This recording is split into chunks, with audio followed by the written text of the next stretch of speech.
Imagine being an orphan struggling with life and then getting kidnapped at the age of 7. You would think, what could be worse? But that was just the beginning. The ones who kidnapped you were mad scientists who experimented on you, implanting minerals from the gate and monster cells inside you, slowly turning you into a chimera hunter. They forced you to fight monsters for 70 years, and when your body started to fall apart, they abandoned you in a dungeon to die. But little did they know, they had also implanted the power of an immortal monster within you. That power revived you and turned you human again. Well, this is the tragic story of our main character, who now stands at a crossroads with two paths ahead, one of revenge and the other of forgetting everything to live a normal life in the dungeon. If you guys think this story is good, then make sure to like and subscribe this channel. Then let's start. One day, a sudden tear appeared in the sky, forming a blazing red cross-shaped rift.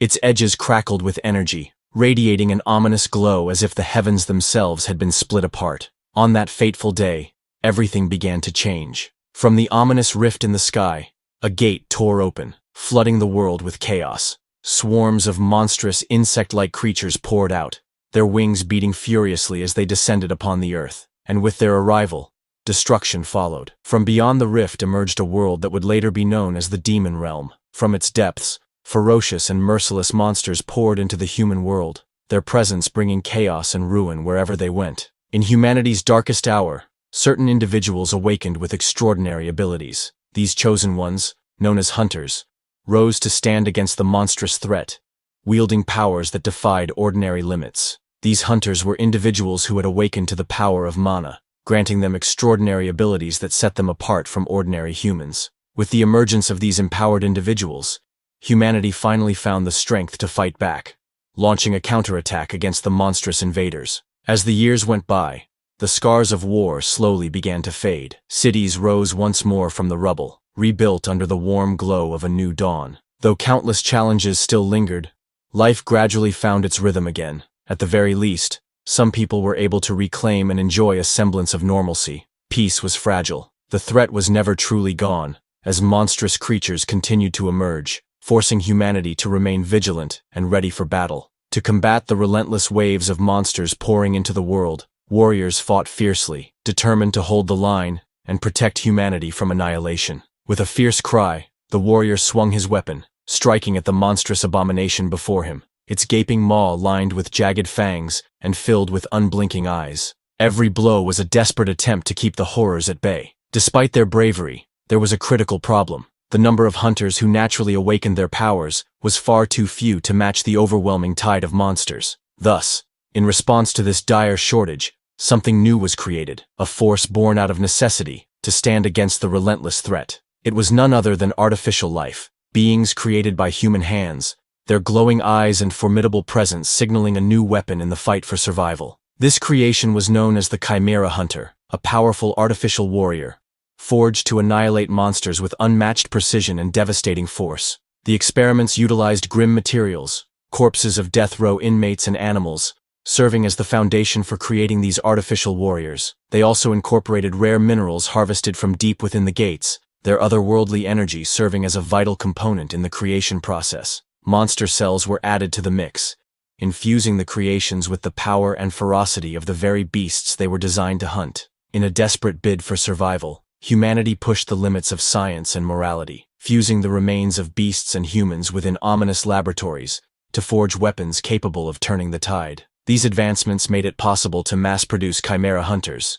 ensuring a steady army of artificial warriors to confront the monstrous threat. This alliance was hailed as the perfect fusion of the scientific and hunter communities, combining intellect and combat prowess to create humanity's ultimate line of defense. This collaboration significantly reduced hunter mortality rates and saved countless lives, marking a turning point in humanity's battle for survival. Decades later, under the quiet of night, an illegal chimera research lab operated in secrecy. Inside, a weary worker sighed, muttering to himself that he only had one last subject to check before he could finally head home. In the B-18 high-grade chimera storage, two researchers moved cautiously down the dimly lit corridor. One of them stopped, shining his flashlight on a particular cell. Number 17. His arm looks a little rotten, he remarked with concern. One researcher shouted urgently, "Hey, don't go near him." The other, unfazed, replied calmly, "It's fine. His brain is damaged. He won't move without orders. A monstrous creature was chained to the ground, its body twisted and unnatural. Its right arm was grotesquely deformed, oozing with strange growths. One of the researchers shined a light on it and said, "His right arm is completely messed up. Could this be a side effect of the experiment?" One of the researchers scoffed and said, "Why are you so scared of a guy who can't even see properly?" But as he spoke, the creature's golden, slit-pupiled eyes suddenly snapped open. One of the researchers stammered, "Let's just roughly pass it. At this rate, he'll be discarded anyway." The other gave a casual nod and replied, "All right, man." The chained creature sat silently in the dimly lit cell, its piercing eyes locked on the two researchers. Neither spoke, the heavy atmosphere pressing down on them as the sound of chains subtly echoed in the air. Inside the lab director's office, a cold and detached voice declared, "Number 17 is now useless," sealing the creature's fate without a hint of remorse. One of the scientists reported, "His body is too badly damaged. If it were any other one, it would have died already." The lab director, seated behind his desk, responded coldly, "How much longer does it have?" One of the scientists replied, "A month at most." The other nodded in agreement, adding, "I agree." The man smirked slightly and said, "Deploy him in this gate blockade operation. Have him guard the rear when the hunters retreat." Under the dim, cold light, the chained beast lay battered and bloodied. Directors commanded researchers to do not input a return command. Far away, in the scorching skies of the Demon Realm's Rocky Mountain region, the ground cracked beneath a lone figure. Golden streaks of power burst through the air. From the red sky above, a massive golden-scaled beast dove with its jaws wide open, teeth glinting menacingly. Its roar shook the heavens as it descended upon the horned figure below. Number 17 braced himself, his clawed legs digging into the ground as golden energy swirled around him. Blood ran down his back, but his eyes were fierce. The golden beast lunged, but Number 17 swung his massive claw and ripped it apart in midair. Suddenly, the ground around him shattered violently as fiery projectiles rained down. Explosions filled the battlefield with smoke and fire, but Number 17 stood tall, his eyes fixed ahead. From the cracked earth, a monstrous plant-like beast erupted, roaring as venomous vines whipped outward. The ground shook, but the white-haired Number 17 didn't flinch. His massive, clawed limbs crushed the earth as his glowing eyes radiated killing intent. With a burst of power, he launched into the sky, leaving a blazing trail behind him. The plant beast recoiled in fear, but it was too late. Mid-air, Number 17 twisted and struck, his claws slicing the monster apart, chunks of red flesh raining down across the battlefield.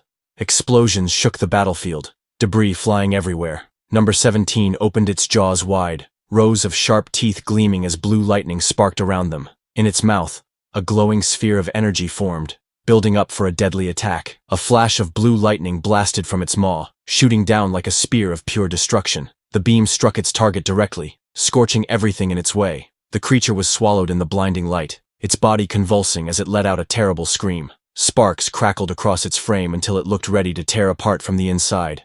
The battlefield lay in ruin, streaks of lightning still crackling in the air as the dust settled. The group stared at the lone figure ahead, their gazes filled with awe. "Amazing," one of them breathed, unable to hide their astonishment. "To annihilate so many monsters with a single attack," another remarked, his voice tinged with respect, as expected of an S-class chimera hunter. The man glanced at the swirling, fiery portal in the distance, his expression tense. "By the way, there's no sign of the gate closing. It's the third day," he said gravely. But then, another guy in a calmer tone told him to don't worry too much, saying, "No matter how many monsters pour out, as long as we have that S-class chimera, we can hold out indefinitely," he declared confidently. But as he spoke, a towering mass of monsters surged upward like a dark tidal wave, racing toward Number 17 standing defiantly at the peak. That man gripped his weapon tightly, the steel gleaming under the ominous crimson sky. "We just have to," he muttered, bracing himself for what was to come. "We just have to," he said, before swinging his blade in a swift, deadly arc. Green blood splattered as the monster was cleaved apart. "Deal with the stragglers that get through." The gate pulsed ominously, its swirling darkness framed by a blazing crimson glow. An unsettling hum filled the air, as if the portal itself was alive and waiting to unleash what lay beyond. A voice rang out urgently. "Red gate disappearance signal confirmed." The tension in the air thickened as the man in the long coat tightened his grip on his weapon. His eyes locked forward. "It's here," he said, his tone calm yet edged with anticipation, as the last remnants of slain monsters littered the ground around them. "All right, retreat! Everyone, exit through the gate!" The order rang out with urgency as boots pounded against the ground, their wearers sprinting toward safety before the portal closed. A clenched fist smashed forward with explosive force, the impact shattering the surface it struck as shockwaves rippled outward. Number 17 continued fighting. A massive red and blue creature attacked fiercely, its claws striking down at number 17 on the ground. Two hunters sprinted away from the scene. One of them, a red-haired woman, called out, "Wait, aren't we taking that number 17? The dark-haired man beside her replied without slowing down, "They said not to retrieve him." The red-haired woman questioned in disbelief, "Isn't that expensive?" Meanwhile, number 17 with piercing yellow eyes struggled under the crushing grip of the massive red and blue claw. "They said its lifespan was over anyway," the man's detached voice replied. As they sprinted toward the gate, the red-haired woman's voice wavered with guilt. "I feel kinda bad. If it weren't for him, the damage would have been immense this time." The dark-haired man shot her a sidelong glance and replied bluntly, "Why worry unnecessarily? You know those guys are practically inorganic." His words were cold, stripping away any sense of individuality. Number 17 was trapped in a crushing grip, blood dripping where the claws dug into its flesh. The enemy's hold was unyielding, as if determined to never let it go. But with one brutal strike, number 17 tore the limb free, spraying white fluid across the air. The blood-soaked figure, hair whipping wildly, stood tall despite the chaos. In the silence that followed, only one truth rang in number 17's mind: they're monsters. The mission was simple: protect the hunter's rear at all costs. The battle raged on. Number 17 tore through enemies, severed limbs flying across the ground. It stood firm, holding the line so others could move forward safely. A monstrous jaw lunged toward it, glowing eyes filled with hunger. But before it could bite down, blue lightning crackled through the darkness. Power surged from number 17, a sphere of energy blazing in its grasp.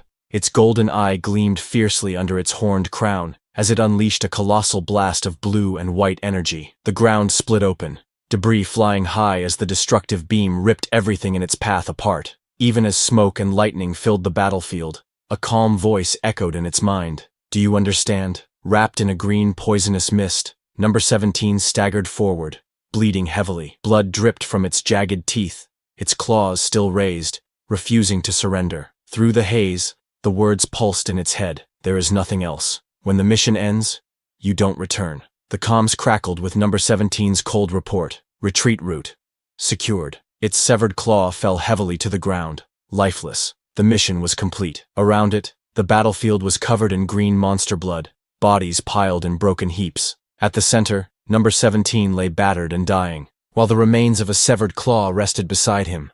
With massive, slime-covered number 17 loomed in the light, its jagged teeth bared as thick green fluid dripped from its body. In his mind, a voice instructed him that return is not permitted. On this day, the final mission report for Chimera Hunter number 17, who met its demise, was recorded as follows: number of hunter deaths, 0. The battlefield was littered with the corpses of countless monsters, their twisted forms sprawled in heaps across the cracked earth. In the foreground, the massive segmented body of a slain creature lay still, green blood pooling beneath it. At the center of the carnage, a lone figure remained motionless, surrounded by the remnants of the brutal fight. The once towering threat had been eradicated, leaving only silence in its wake. Total number of monsters subjugated, 1,823. The staggering count was a testament to the scale of the battle. One hunter against an overwhelming tide of monstrosities, leaving behind nothing but carnage. At the moment of death, in number 17's mind,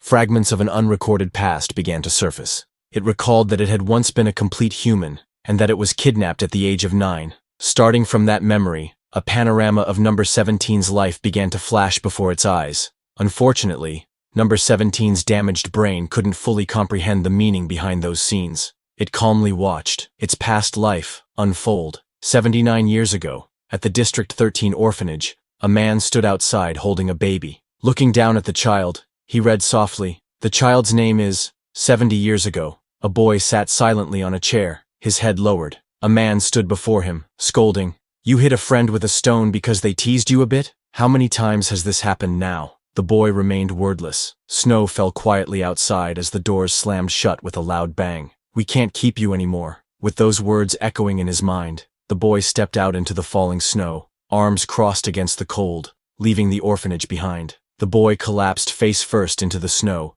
his breath visible in the cold air. a looming shadow stretched over him, hinting at someone, or something, approaching. One of the men scoffed, remarking on how, in the slums, children could be found rolling around in the snow. Another voice followed, cold and transactional, asking, "How much is all this?" Strapped to a cold metal table, the boy lay motionless, his limbs bound by restraints and electrodes fixed to his skin. His mouth was gagged, preventing any cry for help. A gloved hand loomed over him, holding a syringe filled with a mysterious purple liquid. From somewhere in the room, a voice questioned with chilling detachment, "Is it a new experimental subject?" In a dimly lit laboratory, several scientists stood around the restrained boy, discussing his identity with clinical detachment. "What number?" one asked. "It's number 17, another replied without hesitation. A quiet observation followed, laced with grim certainty. Spells must have been cast to ensure there was no chance of escape. One of the masked scientists gave a curt order. "Okay, record it." Another, holding a clipboard, noted in a clinical tone, "Number 17.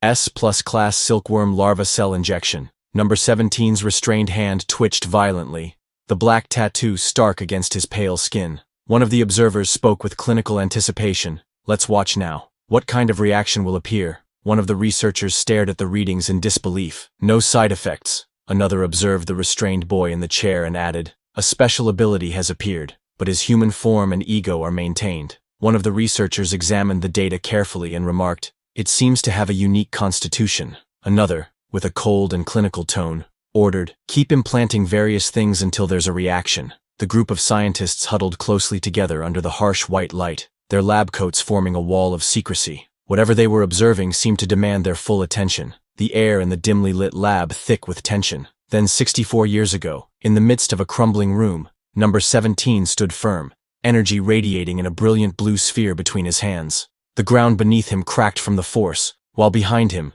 two figures struggled, one coughing on the floor, and another cowering in fear. In front of him, a beast with golden fur and a spiked crest loomed, the tension between them crackling in the air. A massive, horned insect-like creature with a yellow and black armored body charged forward at full speed. Its jagged jaws were wide open in a feral roar, sharp fangs bared, and its bladed wings cut through the air as it hurtled toward its target with deadly intent. The blurred cityscape behind it made its speed and ferocity even more terrifying. The monstrous hornet lunged forward with blinding speed, but suddenly a brilliant sphere of blue energy comes towards it. The intense light illuminated its snarling jaws and menacing stinger. Moments before the inevitable impact, number 17 extended his gloved hand toward the incoming force, blue energy swirling violently at his command. Sparks of flame danced along his arm, and the ground beneath his feet cracked and splintered from the sheer power radiating outward. The woman, clutching a young girl tightly in her arms, looked up with a relieved smile. Her voice trembled with emotion as she said, "Thank you for saving me." The fear in her eyes was slowly replaced by gratitude, while the child held on to her quietly,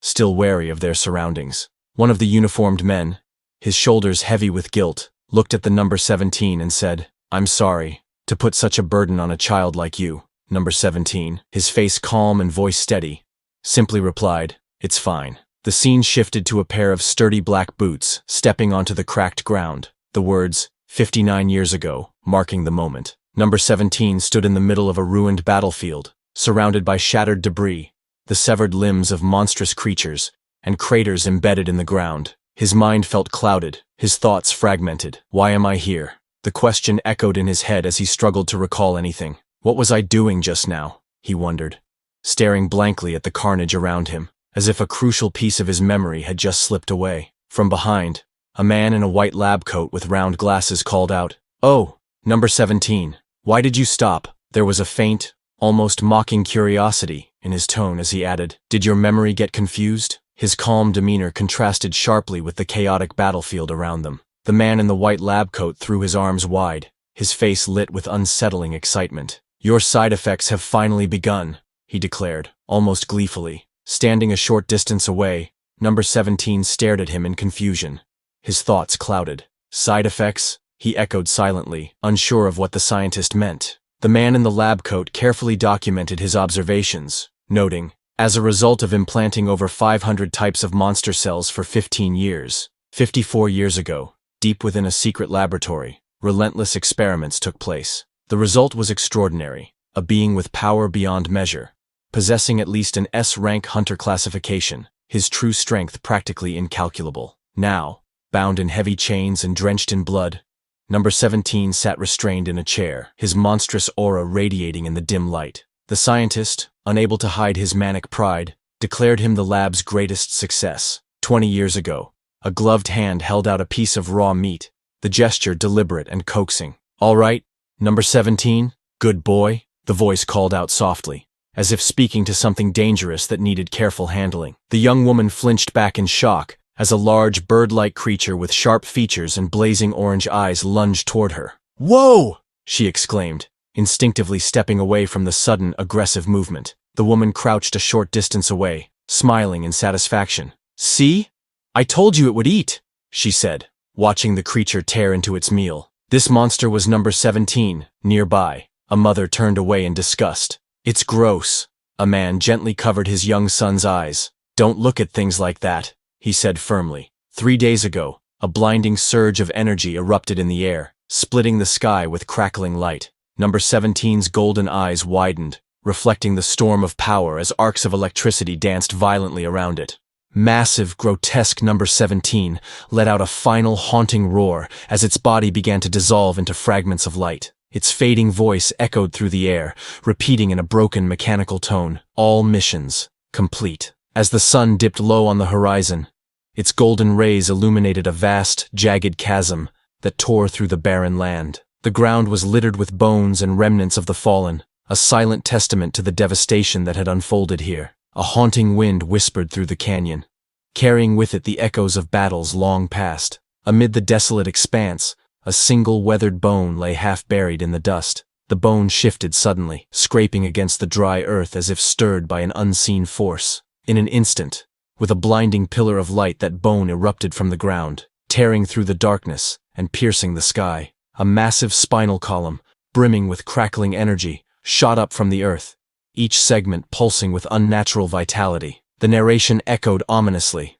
This was no ordinary relic. It carried within it the combined power of 527 different types of monster cells, a grotesque fusion of countless creatures' strengths. Its skeletal frame continued to assemble, ribs locking into place around a dark, pulsating core. This abomination was no mere monster, but Chimera Hunter Number 17, a weapon forged from the cells of hundreds of deadly beasts, reborn for one purpose alone. From its spine and ribs, sinewy cords of muscle began weaving into place, twisting and binding together with unnatural speed. The once lifeless bones pulsed with grotesque vitality, each fiber brimming with monstrous power as the creature's body took shape. A blinding explosion erupted, flooding the darkness with searing light. Then bare feet touched down softly on the cracked ground, the air around them still hazy with lingering smoke from the explosion. He looked down at his hands in disbelief, his voice trembling. What is this? The unfamiliar warmth of flesh replacing what he had once been. A haze of confusion filled his mind as he took in his transformed body. Human again now? He asked himself, the words barely more than a whisper. Bathed in the warm glow of the rising sun,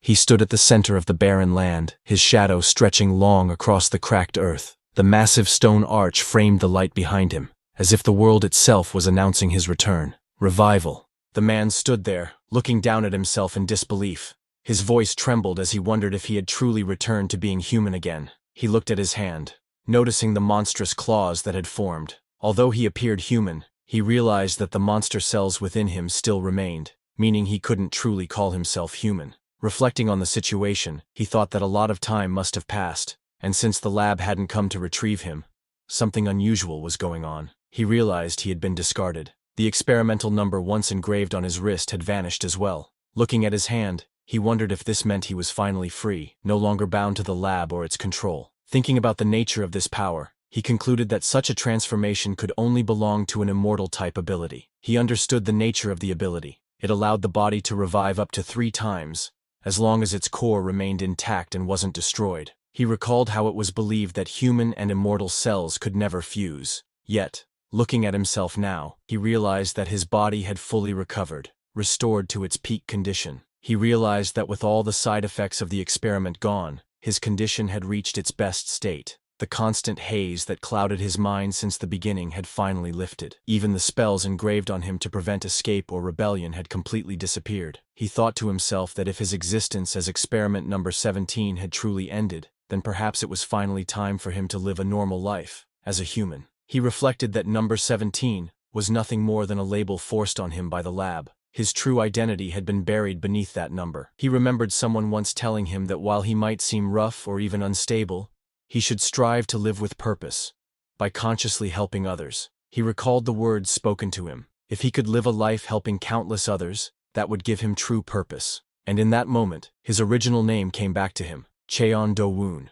He scoffed at the idea, calling it nonsense. To him, the thought of helping others felt meaningless. After all, how could an orphan who grew up in the slums possibly be capable of saving anyone else? It didn't make sense. He stood at the edge of the cliff, staring into the vast horizon as the sun set. With his thoughts heavy, he questioned what path he should take now. The idea of revenge echoed in his mind, tempting him as a possible answer. He realized that revenge wasn't something he could pursue blindly. It required a clear target standing before him, someone to focus that rage upon. He admitted to himself that the events which had once fueled his hatred now felt so distant that his desire for revenge no longer burned as fiercely. Besides, there was no way for him to return to the human world at this moment. He decided that if he lived long enough, he would eventually cross paths with them again. For now, he pushed the thought aside, telling himself he would deal with it when the time came. He narrowed his eyes, his gaze firm and focused as he looked down on his lower body. He stood tall, his back to the setting sun as its light shone through him, casting a powerful silhouette. In silence, he faced the horizon,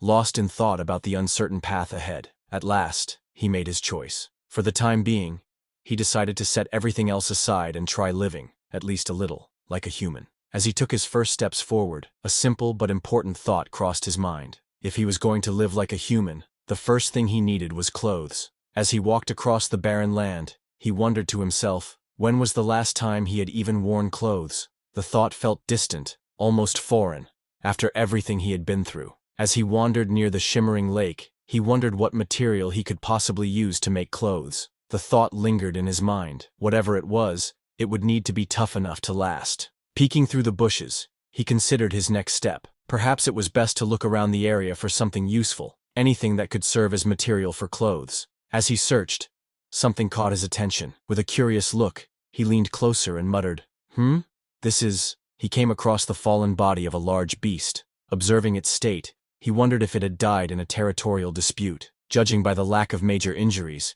he concluded that it must have been an exceptionally strong creature. Looking closer at the creature, he realized the truth. It hadn't fallen in battle. Instead, it must have died from poison. He smirked with satisfaction and raised his hand. Good, he muttered, relieved.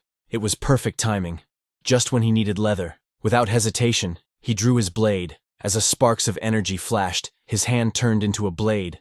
This was another creature's power he got. Holding the curved blade firmly, he muttered with a faint smile, I guess I'll need a blade to make it easier, right? He recalled the lessons he had learned back at the lab. First, cut the belly straight, then make incisions along the limbs, right? He muttered to himself, visualizing the steps in his mind. With a determined look, he nodded to himself and said, Okay, let's try it. As he pressed the blade down, blood unexpectedly seeped out, making his eyes widen in shock, and the next second, his body was suddenly enveloped in a surge of dark gas that comes out of that bird's body. Eyes narrowing, he muttered in disbelief. This is... The air around him twisted violently as a sinister miasma spread out. His eyes widened in realization. Poisonous aura.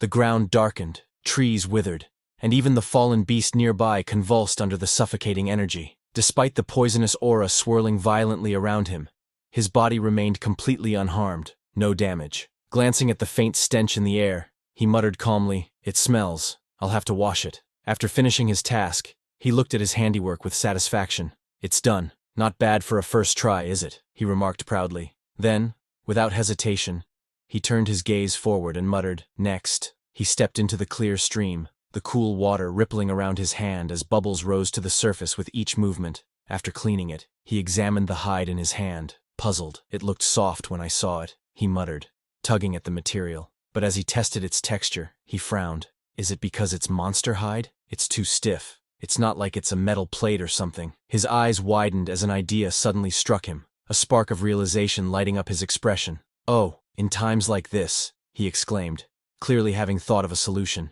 Without hesitation, he slammed his fists down on the monster hide repeatedly, using brute force to soften and shape it. The ground shook with each powerful strike. Panting slightly, he glanced at his work and muttered, "Is this how you tanned?" He wasn't entirely sure of the process, but reasoning aloud, he added, "Well, it must be, right?" He lifted the processed hide in his hands, giving it a gentle shake. A bright smile spread across his face as he thought, "Oh, it's done. It's soft." The once stiff monster hide had transformed into a smooth, pliable material, just as he had hoped. He nodded in satisfaction, holding the tanned hide. "Good," he murmured. "The size should be roughly this, right?" Everything seemed to be coming together just as he had envisioned. Just then, the bird beast which he just skinned, a small fire awaked on it, showing that it's alive. After cutting the hide roughly to size, he held it up with determination. But then, the fiery creature unexpectedly emerged from the ground, glaring at him with a fierce intensity. He didn't notice that, and with a burst of strength, he clenched his fist tightly around the pelt, the force radiating outward as the fabric tore under the pressure, showing his sheer determination. He slipped the hide into place, adjusting it around his body with a firm pull. Looking at the result, he smirked slightly and muttered, "Not bad," clearly satisfied with his handiwork. Standing tall under the clear blue sky, he admired his handiwork. The rough, makeshift garment clung snugly to his frame as he tightened the belt around his waist. With a satisfied smile, he declared, "It fits my body perfectly." As he adjusted his rough new clothing, he noticed a strange sensation in his shoulder. Pulling the fabric aside, his eyes narrowed at the sight of a dark purple mark spreading faintly across his skin. Examining it closely, his expression turned serious as he realized, the poison hasn't fully drained. He let out a thoughtful hum, knowing this was something he couldn't ignore. As he sighed in annoyance, deciding to just wear his makeshift clothes despite the discomfort, a strange sound caught his attention.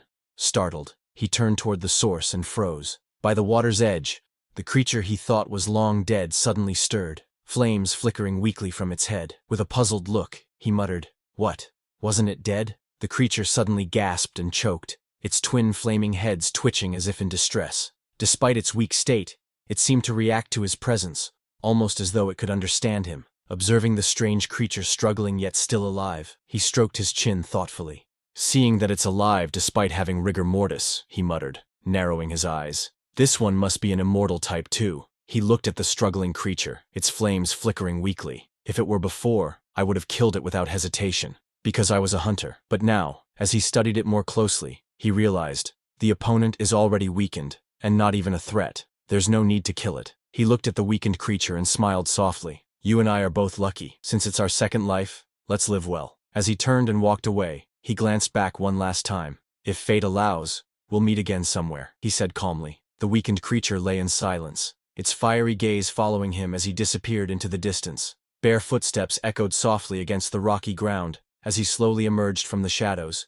each step carrying an eerie weight in the silence. Now that he had managed to take care of his clothes, he walked forward with determination. What he needed next was clear. "I need a house," he thought, already planning his next step for survival. Suddenly the ground beneath him began to crack, faint sparks flickering out as the stones split apart. Something was about to emerge from below. With a deafening screech, a colossal centipede-like monster burst forth, its sharp mandibles snapping and its many legs clawing at the ground. The man stood calmly, hands folded behind his back, staring up at the towering creature without a hint of fear. The monstrous centipede loomed high above, its razor-sharp claws glinting menacingly as it prepared to strike. From below, the man stood firm, gazing up at the towering beast with unwavering calm, his posture unshaken despite the terrifying sight. The young man looked up at the towering creature with calm eyes, tilting his head slightly as he asked, almost casually, "Is it too dark here?" With a single sweeping motion of his arm, the young man unleashed a devastating strike. A sharp arc of force ripped through the air,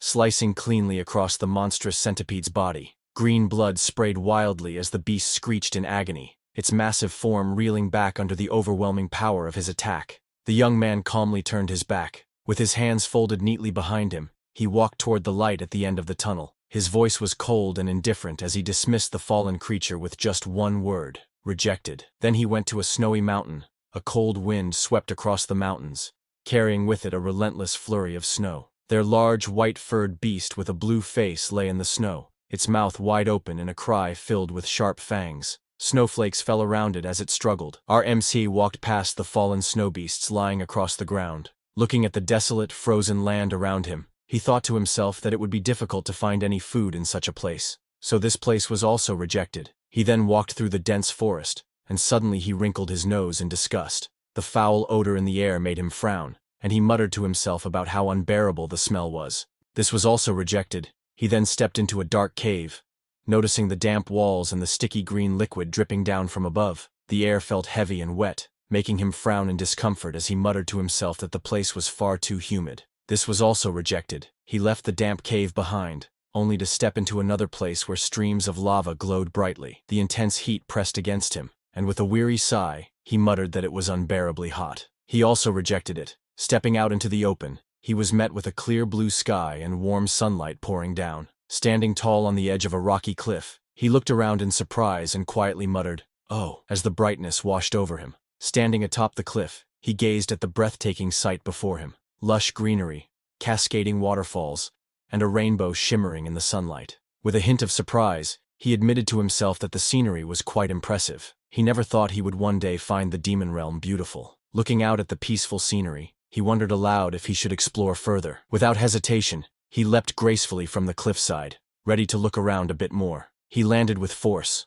the ground cracking beneath him as dust and debris scattered. The impact shook the earth, showing the sheer strength behind his leap. He stood by the water's edge, gazing down at the clear surface. Beneath the gentle ripples, schools of fish swam freely. Observing the scene, he noted that the water was clean and full of life, with plenty of fish to be found. From beneath the surface, sharp-toothed fish lunged upward with menacing glares, their jaws wide open. Watching them, he thought they looked quite delicious. He imagined that if he caught one and roasted it on the spot, it would feel just like camping. He rubbed his chin thoughtfully, imagining a simple life by the water. With the abundance of fish acting as a natural food source, he pictured himself building a small house, sitting outside by a campfire, and living peacefully in the area. As he walked further, his eyes caught sight of bright yellow flowers blooming under the clear sky. As he continued walking, he noticed the fresh scent carried by the breeze. Standing among the tall trees with sunlight filtering gently through the leaves, he took a deep breath of the fresh air. Surrounded by flowers and greenery, he felt a sense of peace, and simply thought to himself, "Good." With a calm smile, he looked up at the sunlight streaming through the leaves above. Feeling at peace, he softly envisioned the name for his future home, Cheon Do-woon House. As leaves gently rustled down from the trees, a single word seemed to echo through the air: approved. At the same time, in that dungeon beneath the wide blue sky, leaves drifted gently across the open plains. The land stretched far into the distance, with mountains rising faintly on the horizon, as if marking the beginning of a new journey. Suddenly, cracks began to spread across the space. The cracks in the space split wide open, releasing a blinding blue light. In an instant, a swirling vortex appeared, twisting violently as if tearing through space itself, ready to connect this land to another realm. With a thunderous crash, something comes out of the vortex and slammed into the ground, scattering dirt and debris in every direction. From within the smoke and dust, a dark figure emerged. Sparks of red energy crackled around its body, and its heavy steps pressed into the ground. Through the smoke and glowing embers, a robot-like figure appeared, its eyes burning a deep, menacing red. Sparks of energy flickered across its body as it looked around, its mechanical voice echoing with a question. "This is the demon realm." On the other hand, our MC clenched his fist, determination shining in his eyes. He told himself that the first step would be finding a proper site to build his house, setting the foundation for the life he envisioned. With a powerful motion, golden energy burst forth from his hand, arcing through the air. It shot downward like a blazing streak of light, slamming into the forest below with explosive force, marking the spot where he intended to build his home. The golden energy struck the forest floor with blinding force, instantly slicing through the massive trees. MC surveyed the fallen trees and the cleared land with a nod of satisfaction. "This much for the site should be enough," he murmured, acknowledging that the space was now ready to begin the next stage of construction. With a wave of his hand, the logs floated up, bound by glowing strands of energy. He carefully separated the sturdy, well-preserved trees from the rest. MC stood with his arms crossed, gazing at the neatly stacked logs. "This many trees should be enough," he muttered thoughtfully. Then his eyes shifted to the stumps scattered across the clearing, a slight frown crossing his face. "Is the floor too uneven?" he wondered, already considering the next step in preparing the site. MC gripped tightly and pulled with all his strength. In an instant, the ground erupted with a thunderous crack as roots and earth were torn apart. Splinters, soil, and leaves burst into the air, the sheer force of his action flattening the uneven land beneath him. He looked over the vast cleared land, satisfied with the result of his effort. The once uneven ground was now leveled, open to the sky. He pressed his hand firmly against the wooden surface, his thoughts calm and focused. I just moved my hands and feet as my heart guided me, he reflected, allowing instinct to lead the way rather than overthinking. Balancing the massive log on one shoulder, he examined the ground carefully. First, I'll plant pillars at each corner, he muttered. The heavy logs sank into the ground with a solid thud as he planted them firmly in place. What do they call this? Free will? He wondered, a faint smile tugging at his lips. Despite the sweat on his brow, there was a lightness in his heart. Anyway, it's fun. Is it because it's my first time building my own house? He thought, feeling an unfamiliar sense of satisfaction. He moved quickly, almost like a blur, placing one plank after another with steady precision, straightening the base of the structure. Step by step, the house was beginning to take shape. He examined the sticky green substance oozing in his hand, its slimy texture bubbling faintly. Building walls, he muttered. Since there were no nails to use, he had to improvise.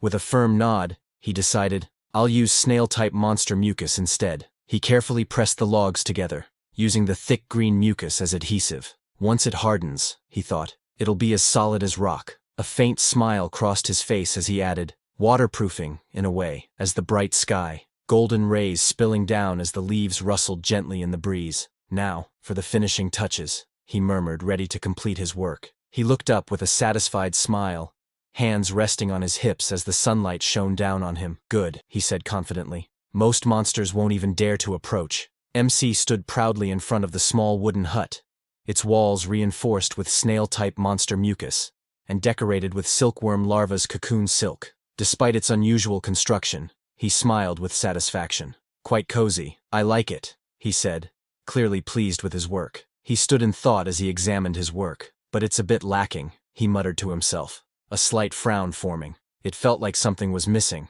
though he couldn't immediately put his finger on what it was. He pondered to himself, what was a normal human house like? His mind drifted back to a memory of a classroom. A teacher stood at the front, pointing to a projection on the screen. See, this is what a regular house looked like before the gate opened, the teacher explained, as the students watched an image of an ordinary home with people and a dog in the yard. He recalled the images from the educational videos he had seen back at the lab. In those recordings, families often gathered happily in their yards, children laughing, parents smiling, and even pets playing around. He glanced into the distance, watching the empty yard. That said, I can't raise human world dogs in the demon realm, he admitted to himself, realizing the harsh reality of his situation. Kneeling down and pressing his hand against the ground, he muttered to himself, plants? Should I make a vegetable garden? But what can I even plant in the demon realm? His eyes widened in realization, and with a sudden spark of inspiration, something had just come to his mind. He suddenly remembered something important. There was a snowy mountain nearby, he thought, eyes lighting up at the idea. Then, with a spark of excitement, he wondered aloud, should I plant mandragora? As snow whirled fiercely around the towering peak, the mountain shrouded in a relentless blizzard. The icy winds howled as if warning anyone who dared to approach. Mandragora's habitat lies in the deepest, mana-dense peaks of snowy mountains. But our MC trudged barefoot through the icy terrain, snowflakes swirling all around him. He muttered to himself with a shiver. Speaking of which, it's really snowing a lot. As expected of a snowy mountain, snow fell heavily around him as he looked up at the gray sky. A distant memory surfaced. It was snowing this heavily the day I was kidnapped to the lab too, he thought, the bitter recollection weighing on him like the icy flakes settling on his hair and shoulders. The memory replayed vividly in his mind. At that moment, back then, it was so cold he actually thought being kidnapped was a relief. Looking back, there are some good points about becoming a chimera, he thought. Unlike before, when the cold could strip away his life, now he felt none of its bite. Hunger and freezing, once constant threats, were no longer concerns. It was a grim sort of comfort, but a comfort nonetheless. The snowfall began to ease, the once blinding flurry now reduced to drifting flakes that swayed gently in the wind. Anyway, judging by the mana I'm feeling, I must be almost there, he thought. He stopped in his tracks, his gaze falling on the small cluster of vibrant green plants pushing through the snow, their leaves glistening despite the cold. Found it, he muttered with relief. Luckily, it wasn't a wasted trip. MC knows that plants in front of him has fragile nature. Mandragora are sunfish-like monsters, highly vulnerable to stress. They can die from even the smallest environmental changes. MC crouched in the snow, carefully examining the plants. If I'm going to relocate them, I guess younger, more adaptable individuals would be better, right? He muttered to himself. With a measured decision, he concluded, just 3 roots would be enough. As he yanked the mandragora from the ground, the realization struck him immediately. They're going to scream. I should have covered my ears. As he pulled the plant from the ground, instead of a scream, the little mandragora let out a soft sound. The small creature wiggled in his hand, its leafy head swaying and its round body covered in bits of soil. He blinked in surprise and thought, huh? What is this? He carefully pulled out another mandragora. The tiny creature blinked and let out a soft sound. He looked at it in surprise and thought, one more. He stared at the tiny creature in his hand and thought in disbelief, this one too. The little mandragora wriggled loudly, surprising him even more. He looked at the little creatures in disbelief and thought, no way. Are they? The tiny mandragoras wriggled in his hands, making soft noises. Watching them closely, he wondered, are they sleep-talking? It was well known that mandragora scream is actually a phenomenon that happens only when humans artificially cultivate them. It was revealed that in the low-mana human world, when mandragoras are placed under extreme stress, if they are forcibly pulled out, they let out a terrifying scream, and die as a result. MC observed that since this was the demon realm, the mandragoras didn't scream when pulled out. However, what puzzled him was their lack of resistance. At this point, they should have been struggling desperately to escape, yet they remained still. He suddenly realized the reason behind the mandragora's unusual behavior. Instead of resisting, they seemed to recognize him as kin. Because mandragora cells had also been implanted in his body, he calmly tucked the small mandragoras away, relieved by how easily they accepted him. With a faint smile, he thought that this worked out well. After all, it was better for them if they felt less stressed. MC began to imagine the possibilities for the future. Once the mandragoras had grown well, he thought, perhaps he could ask them for a few root tendrils to brew tea, or even enjoy their fruits as snacks. The thought made him smile as he pictured it vividly. He suddenly recalled an important fact. If the mandragora fruit was forcibly picked, it would become extremely poisonous. Realizing this, he concluded that he would have to persuade them kindly instead of trying to take it by force. MC stood on the snowy cliffside, his eyes narrowing as he listened carefully. From the distance, faint cries echoed through the mountains. It seems there are hunters nearby, he muttered. Though uncertain of their purpose, he couldn't understand why anyone would risk venturing into such a dangerous snowy mountain. He smirked with a confident glint in his eyes.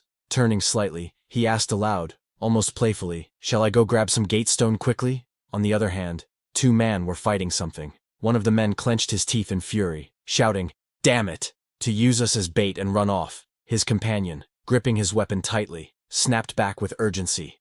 They're coming again. The tension in their voices revealed just how dire their situation had become. From the darkness of the snowy forest, monstrous creatures lunged down upon the hunters with terrifying speed. The 2 men on the ground braced themselves, weapons raised, but the overwhelming number of beasts was too much. A monstrous snow beast lunged forward, its gaping jaws splitting unnaturally wide. Inside its maw, rows of razor-sharp fangs glistened, but what was even more horrifying were the writhing, fleshy tentacles that extended from its throat. The hunters were now face to face with a nightmare far beyond their imagination. One man thrust his hand forward, summoning a glowing blue barrier that blocked the charging beasts. The creatures slammed into the shield with force, but he gritted his teeth and held on, straining under the impact. Sweat ran down that man's face as he gritted his teeth, his expression filled with strain and fear. His strength was failing, and with a trembling voice he muttered, no good. Cracks began to spread across the barrier, glowing faintly under the pressure. His hands trembled with effort as he realized in fear, the barrier will break soon. The cracks in the glowing barrier spread rapidly as the man's strength faltered. Beads of sweat rolled down his face while regret filled his thoughts. He cursed himself silently. I should have just stuck to odd jobs. Why did I even volunteer to find the chimera? The barrier finally shattered into glowing shards, scattering into the air. The man screamed in pure desperation, his voice cracking, help! As monstrous beasts lunged toward him.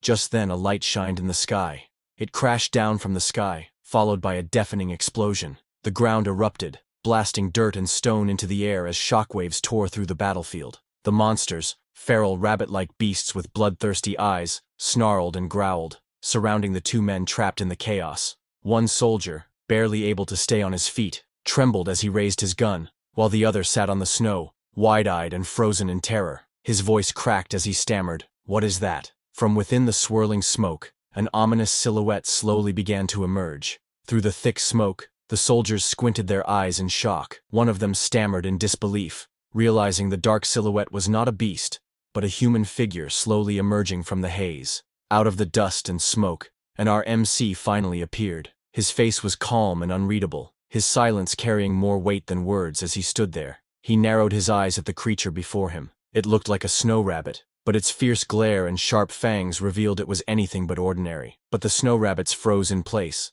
as an ominous presence loomed above the MC. He released his killing instinct, and a massive, shadowy figure with glowing eyes appeared, its terrifying aura filling the air. The snow rabbits screamed in terror, their cries echoing through the frozen forest. Panic spread among them as they leapt and scattered in every direction, desperately trying to escape. The two hunters stared in shock, disbelief written across their faces. One clutched his wounded arm, his voice trembling said, "It's impossible, a B-class monster, running away as soon as it sees him." In the quiet moment that followed, one hunter expressed gratitude, saying how thankful they were for being saved. One of the hunter introduced himself as Kim Tae-hoon, and pointed to his companion, Oh Seong-ju. With a respectful tone, he asked MC for his name. MC calmly replied that he is Cheon-do-woon. Kim Tae-hoon's mind raced as he studied the MC before him. Cheon-do-woon? I've never heard that name before, he thought. The MC's ragged outfit only deepened his suspicion. What's with those clothes? Could he be a reclusive hunter? MC couldn't help but question. Why are they here? From their appearance, they clearly seemed like a D-class hunter. There was no way they didn't know how dangerous the snowy mountain was. One hunter hesitated before replying that this is because of money. They told MC that a request had been issued to capture a chimera alive. The reward offered was said to be substantial. Hearing this, MC's eyes sharpened as he muttered softly to himself. A chimera, one of the hunter explained with a laugh that a test subject had escaped from the lab. It was said to be some kind of machine creature, and while fleeing, it supposedly jumped into a gate. Hearing this, MC thought to himself with relief, if it's a machine creature, then they're not looking for me. MC made up his mind, thinking to himself, I should grab the gate stone and go. MC then questioned suspiciously, but where are your bags? You didn't come to the demon realm empty-handed, did you? The gate stone, one of the hunter quickly made up an excuse, stammering. Those team members, those guys took everything and ran off. Clutching his wounded shoulder, the man gritted his teeth and shouted, they intended that from the start. Inwardly, he regretted not realizing it sooner, thinking, I should have noticed when that B-class hunter offered to let me join.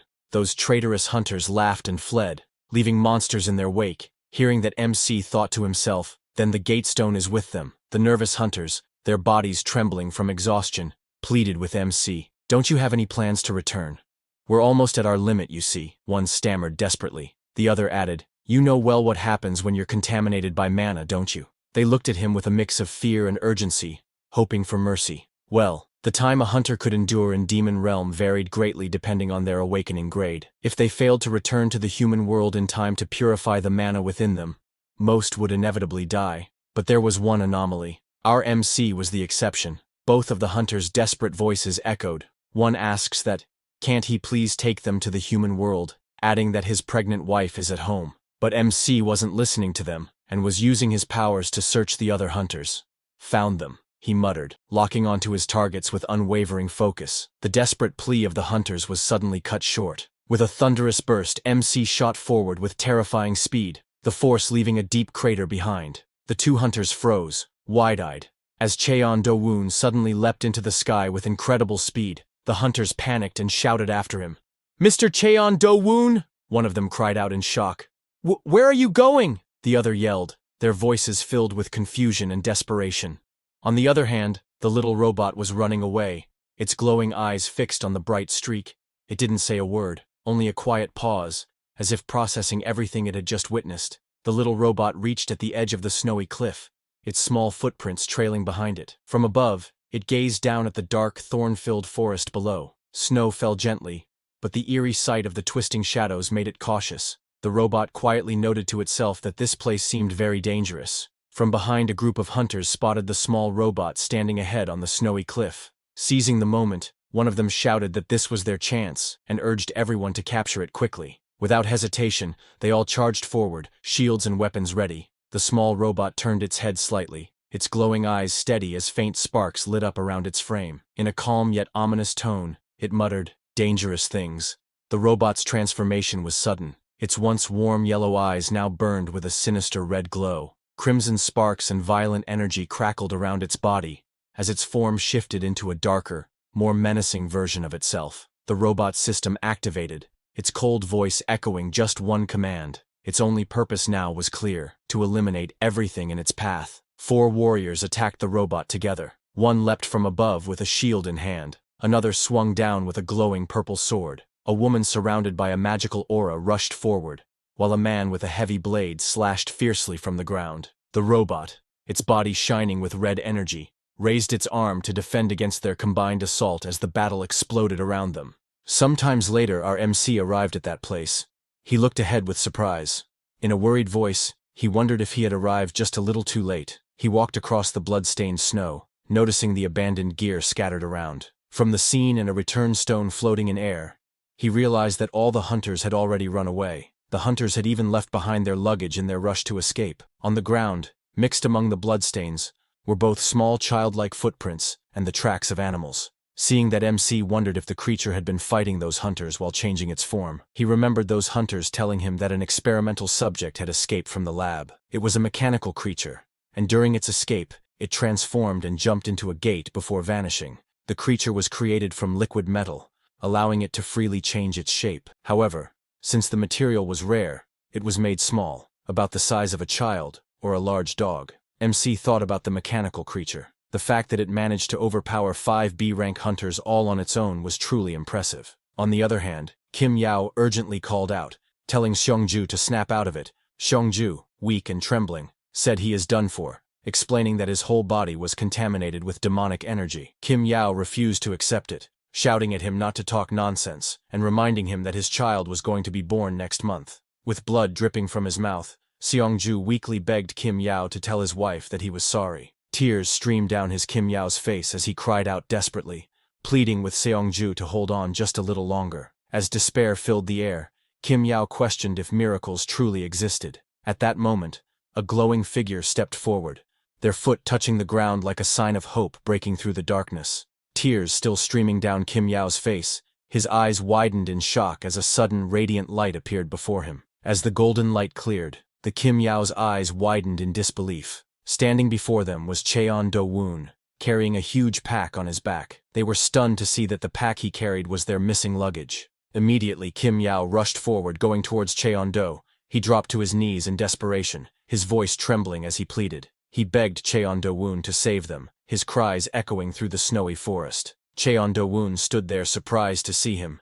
Kim Yao said he knew that in the lawless demon realm, once it's taken, it's over. So he fell to his knees, and takes out money with trembling hands, explaining that he and Seong-su had brought 2 checks worth 10 million won each, calling it the value of their lives. With desperation in his voice, he pleaded, begging to buy just 1 gate stone. Kim Yao's words echoed. He told MC that if they didn't return now, death was certain. Cheon Do-woon's eyes shifted to the checks trembling in the man's hands. 20 million won? He muttered, his expression unreadable. Cheon Do-woon thought to himself that he couldn't use the money right now, but it would definitely be useful once he went to the human world later. So Cheon Do-woon takes out a gate stone and broke it, releasing its energy. Kim Yao bowed deeply, holding on to Cheon Do-woon's hand with gratitude as the glowing return portal swirled behind them. With a trembling voice, he said that he would never forget this favor for the rest of his life. As chaos unfolded around him, Cheon Do-woon quietly looked at the stack of money in his hand,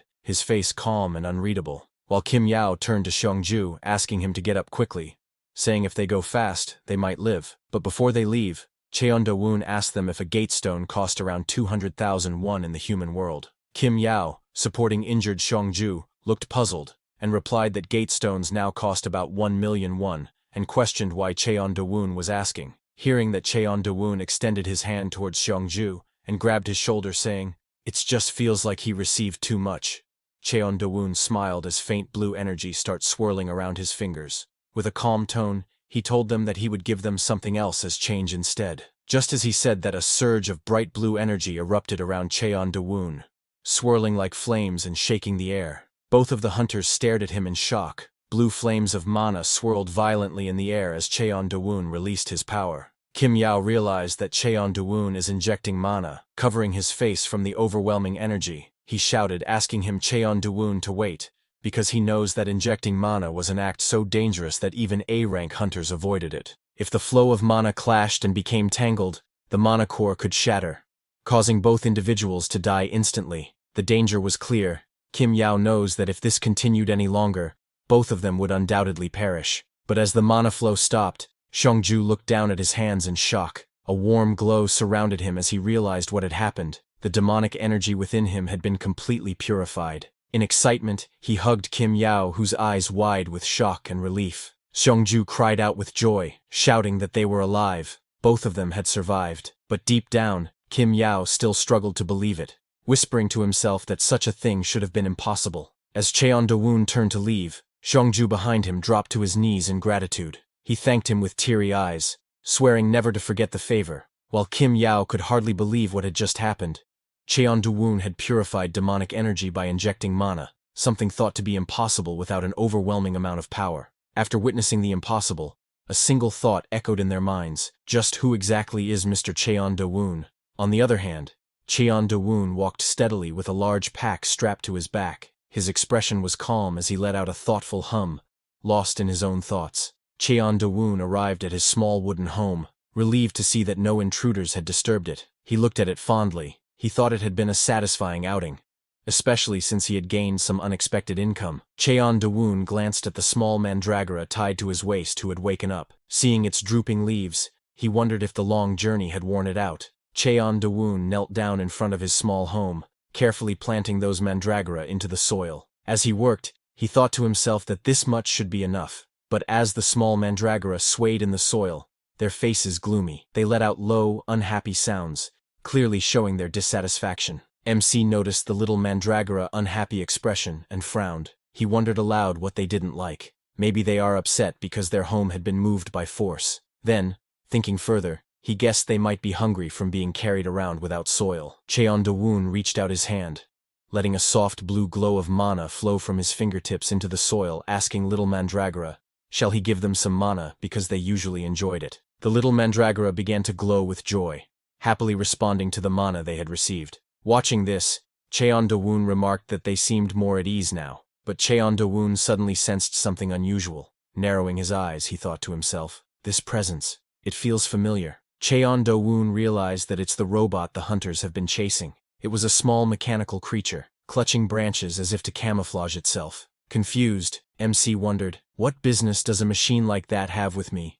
Cheon Do-woon decided not to overthink it. Calmly, he thought to himself that, well, if it really has business with him, it'll show itself sooner or later. Cheon Do-woon glanced at the stack of money and thought to himself that there was no rush. He would keep it aside for now and only use it when he truly needed it later. Then he sat inside the wooden cabin and unpacked those hunters' backpack. Inside was cooking pots and many supplies. He looked down at them and thought to himself that it was time to organize the luggage he had brought. Cheon Do-woon began checking through his belongings one by one. He had a portable burner and a cooking pot set, perfect for outdoor cooking while hiking, camping, or fishing. There were also 8 gate stones, items that allowed free travel between the human world and the demon realm. He pulled out some spare clothes, though they were contaminated with pollen and needed washing before use. Lastly, he had 2 sleeping bags and a blanket, essential for staying warm at night. Seeing all of this, he thought to himself that those hunters had come very well prepared,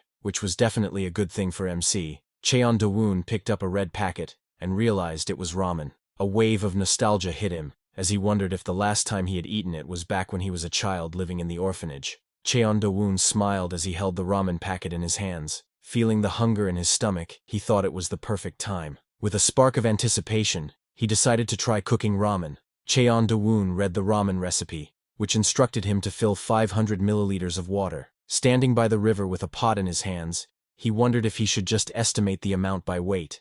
As Cheon Do-woon stood by the river with his pot, ready to collect water, a sudden splash broke the surface. Fierce-looking fish with sharp fins leapt out toward him. Cheon Do-woon, who held the pot of water, remembered that people usually add extra ingredients when cooking ramen. He thought that ramen would taste delicious with fish, and so strike with finger, killing the fish instantly. The recipe suggested adding ingredients like eggs or green onions for better taste. Cheon Do-woon noticed some roe and thought it should be fine to use as a replacement for eggs. Since there were no green onions around, Cheon Do-woon decided to use some other greens he found, thinking it would work just as well. Cheon Do-woon finished gathering all the ingredients, placing them into the pot. With everything ready, he decided it was time to head back. As Cheon Do-woon walked back with the pot in hand, a metallic foot appeared behind him. It was the little robot which stared in awe, its glowing eyes wide and leaves rustling faintly on its head. Holding its stomach as if overwhelmed, it muttered in disbelief, "That man is cooking." Cheon Do-woon lit the fire under the pot, carefully watching the flames rise. As he glanced at the instructions, he frowned slightly, realizing they didn't mention when the fish should be added. Cheon Do-woon stood by the wooden table he had just crafted from a log moments ago. Looking at the pot, he shrugged and decided, "I guess I'll just boil it all together," as he tossed the ingredients in to cook. But as the smell of his cooking loomed over nearby mandragora, their tiny bodies trembling, they twitched uncomfortably, smelling the strange scent. The strange scent drifted through the air, winding its way past the trees as the sunlight filtered through the leaves. The little robot caught the drifting aroma, its sensors twitching as drool leaked from its mouth. "Cooking smell," it murmured, clearly drawn toward the source. "I want to eat it too." "How?" it muttered, its steps following the trail despite knowing it wasn't built for such desires. Its memory stirred, tying the present scent to something once glimpsed long ago. Its body transformed because it saw it in the lab that humans like dogs and humans help if they felt pity. So it transformed into a pitiful-looking dog, whose one leg is injured. Robot let out a soft whine as it approached. Cheon Do-woon, sitting at the table, glanced over with a puzzled expression. He remembered that this mechanical creature has been following him ever since. As he looked at the robot, he wondered if the robot transformed into a dog just to lower his guard, and is it pretending to be hurt on purpose, trying to stir up sympathy? From its actions alone, the MC could tell it seemed like a young creature, one that didn't yet understand much. The little dog barked happily, wagging its tail with innocent excitement. Seeing that MC frowned in thought. How on earth did a creature like this escape from the lab, and make its way all the way to the demon realm? MC looked at the food and said it seemed ready. He asked the little dog if it wanted some too. The dog barked happily in response. Cheon Do-woon picked up his chopsticks and looked at the food, while the little dog stared eagerly at the bowl, drooling with sparkling eyes. Cheon Do-woon looked down at the strange, bubbling dish filled with odd ingredients, and wondered to himself if he should try eating it. He sat at the table, eating from the pot with his chopsticks, while the little dog happily munched on its own share from a plate beside him. As he tasted the food, his eyes widened in surprise, the flavor overwhelming him. Beside him, the little dog tilted its head in confusion, still chewing, while the Cheon Do-woon's thoughts echoed. This taste is... A memory of the past surfaced in his mind. He recalled sitting on the floor with his friends, all gathered around a steaming pot of ramen. Their faces were full of joy as they laughed and chatted. Cheon Do-woon slurped the hot noodles, sweat running down his face, his cheeks flushed, and steam rose around him as he struggled with the heat, but his expression showed pure enjoyment. Cheon Do-woon smiled softly as he tasted the noodles, thinking to himself that this was how it used to taste. In that moment, he remembered the ramen he had eaten when he was just 7 years old. While the sun set behind the mountains, shadows stretched across the forest. From within the trees, Cheon Do-woon's faint voice echoed just one word: delicious. Afterward, Cheon Do-woon stood with his hands on his hips, looking at the dog. He told it that if it was done eating, it could leave since he needed to clean up. The dog then turned and began walking away, while limping on its one foot. Seeing that Cheon Do-woon pointed out that the dog had been limping on its left foot earlier. The dog froze in shock, realizing it had been caught. With a sheepish look, it quickly changed the lead it was limping and walked away, while Cheon Do-woon watched with a knowing smile. Then Cheon Do went to a waterfall. After finishing the dishwashing, he wondered if he should start the laundry next. As he scrubbed clothes by the water, he thought about how he didn't have good memories when it came to pollen. Still, he knew he couldn't keep living in only leather clothes forever. With a small sigh, he reminded himself that he wasn't a caveman. He thought carefully to himself that if he hit the clothes too hard with the stick, they might tear. So, he decided to strike gently while washing them. But despite his earlier thought of being gentle, he ended up striking the clothes with little too much force. The ground cracked, rocks flew, and the impact shook the riverbank, leaving him shocked at what just happened. The stick slammed into the ground with overwhelming force, leaving cracks and debris scattered everywhere. He stared silently at the destruction, speechless at his own strength. He cleared his throat and tried to stay calm. Though one cloth had destroyed, he reassured himself that it was fine, because there was still one more left. But he narrowed his eyes and looked in his side in confusion. This time, That little robot had changed its form into a rock. He wondered to himself why that little robot kept following him around. He remembered that, while he was eating ramen and washing the dishes afterward, the strange little robot appeared again, floating nearby as if it was watching him. Even when he stopped to admire the flowers that looked like forsythia, the little robot appeared once again. It changed its form and came closer, but it never really did anything special, just followed quietly. The little robot, disguised as a log, suddenly froze in surprise when a bee flew close to its face, making it flinch with wide eyes. It panicked as a bee buzzed near it. Terrified, it shouted, "Bee!" and ran away as fast as it could, clearly frightened by the tiny insect. The little robot screamed that it hated bees. Watching its reaction, it seemed like its mental age was no more than that of a child under 5 years old. The little robot spoke in a mechanical and clumsy manner, its words stiff and unnatural, making it clear that it wasn't fully developed in how it communicated. Cheon-du realized that the young chimera had been forced to have knowledge injected into it. Because of this, it showed clumsy behavior and odd reactions, which were common side effects in young chimeras. Cheon-du looked at the flowers and commented, though a bit awkwardly, that the forsythia flowers were pretty. He acted as if he didn't see the little robot. Little robot peeked from behind the flowers, watching shyly. Then something later Cheon-du let out a sigh, realizing that doing laundry was harder than he expected. Still, he held up the clean, shining shirt with a small sense of accomplishment. He looked at the freshly washed shirt in his hands, and felt relieved. At least he had managed to save this one. He noticed the shirt looked a bit too small for him to wear. Since he had washed it so carefully, it felt like a waste. Deciding not to throw it away, he hung it to the side. Then, he thought to himself that it was time to go check on the mandragoras. While he goes to check on them, the little robot, disguised as a rock, stayed silent, only its glowing eyes showing any sign of life. The little robot grabbed the wet shirt, thinking that since the man wore clothes, it should too. The little robot put on the wet shirt and said proudly that it also wore clothes, trying to imitate the man. The little robot happily declaring that it now belonged to him. He stood proudly, glowing with excitement. Golden light surrounded the creature as its form began to change. Shiny, wavy brown hair appeared, glowing beautifully in the transformation. The golden light continued to glow as the transformation went on. From within the shining clothes, a human hand appeared, clenched tightly into a fist. The transformation was complete. The small robot now stood in a full human form, with long brown hair flowing behind and fists resting proudly on its hips. It felt perfect, as if this form was its true self. On the other hand, Cheon-du looked at the little mandragoras in concern. They kept acting weak, their leaves drooping as if they were wilting. Their roots also looked dry, making him wonder why they kept ending up like this. He found it strange, as he was sure he had pulled out all the weeds when preparing the field. While working, he suddenly noticed something unusual and muttered, "What's this?" As he tilled the soil, all sorts of things started coming out of the ground. He realized he should have been gentler while working through it. Shocked, he thought about how he had almost hurt the little mandragoras by mistake. He thought about making a proper vegetable garden in that spot. Estimating the size, he wondered if an area as big as his house would be enough.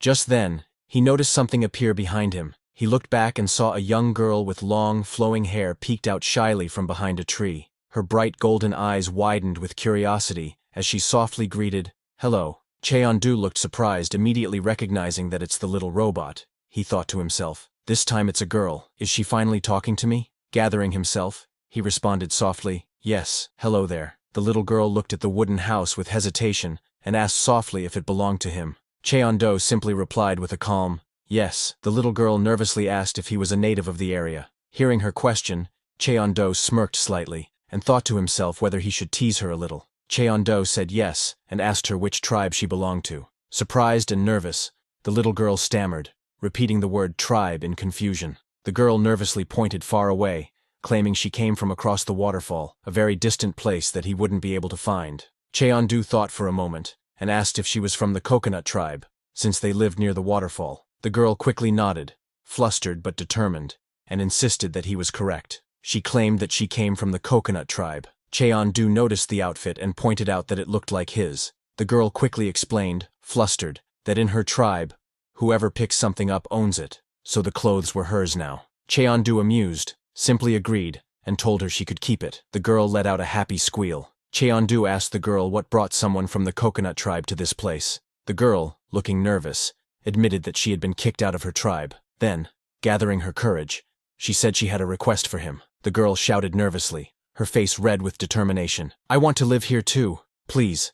I hope you'll let me stay. She bowed her head deeply, showing her desperation as Cheon-du looked at her in surprise. The girl's eyes widened nervously and she stammered, "Here there are no bugs." Her face showed a mix of worry and desperation as she tried to explain her reason. The girl nervously fiddled with her hands and said softly, "And there's a house too, so it seems safe." She spoke timidly, trying to justify why she wanted to stay. The girl explained shyly, "That's why I want to live here." Hearing this, Cheon-du closed his eyes with a calm expression and thought to himself, so she just needed a place to rest after all. He agreed and said, "All right, but if you want to stay here, you must do your share of work." The girl's face lit up with excitement as she clenched her fists happily. "Understood. Just tell me what to do," she replied eagerly. Cheon-du explained, "First, I need to till the vegetable patch. Can you help with that? I need to make a new home for the mandragoras." The girl eagerly grabbed the tool and declared with confidence that she would handle it, proudly saying she was strong. The girl shouted with determination that she was confident in her strength. With incredible power, she charged forward, tearing up the ground and sending dirt and rocks flying everywhere. Cheon-du watched her run with overwhelming strength, realizing she had no intention of hiding who she really was. He thought to himself that maybe it was because she had only ever lived in a lab, and so she didn't understand how a normal child was supposed to act. Cheon-do introduced himself and asked the girl for her name. She froze for a moment, startled, and nervously repeated the word, "name," as if unsure how to respond. The girl thought to herself that she didn't have a name. She decided she would make a new one, choosing it based on the pretty flower she had once seen. The girl raised her hand proudly and announced with a bright smile, "My name is Kim Nari." Cheon-do tilted his head and asked, "Forsythia?" The girl stomped her foot angrily and shouted, "It's Kim Nari." Then few minutes later little Nari proudly announced that the work was all done. Cheon-do observed and commented that it was finished quickly. A stone fence, carefully made by Cheon-do, surrounded the tilled patch of land. Then he planted the mandragoras there.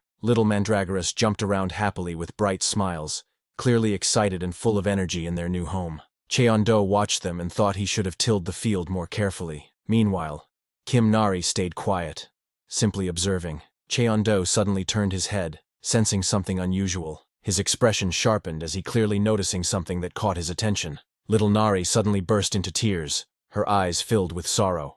Cheon-do looked at her in surprise and asked why she was crying. Sniffling, she admitted that seeing the mandragoras reminded her of her lost friends, and the memory overwhelmed her with emotion. Cheon-do looked at her with surprise, thinking to himself, "Friends? There's no way she could have had something like that in the lab." He couldn't believe her words, feeling puzzled by what she meant. Just then, little Mari's eyes widened in shock as a loud, terrifying noise echoed around her. A tear rolled down her cheek, and she gasped in fear. Dark shadows spread across the sky, surrounding the area where the small house and vegetable patch stood. Cheon-do calmly told little Nari not to be too surprised, explaining that the frightening noise was just monsters hunting each other, a common sound in this place. Little Nari, trembling and crouched on the ground, nervously admitted that before coming here, she had seen a monster that looked like a chick, and it seemed like several monsters were attacking it.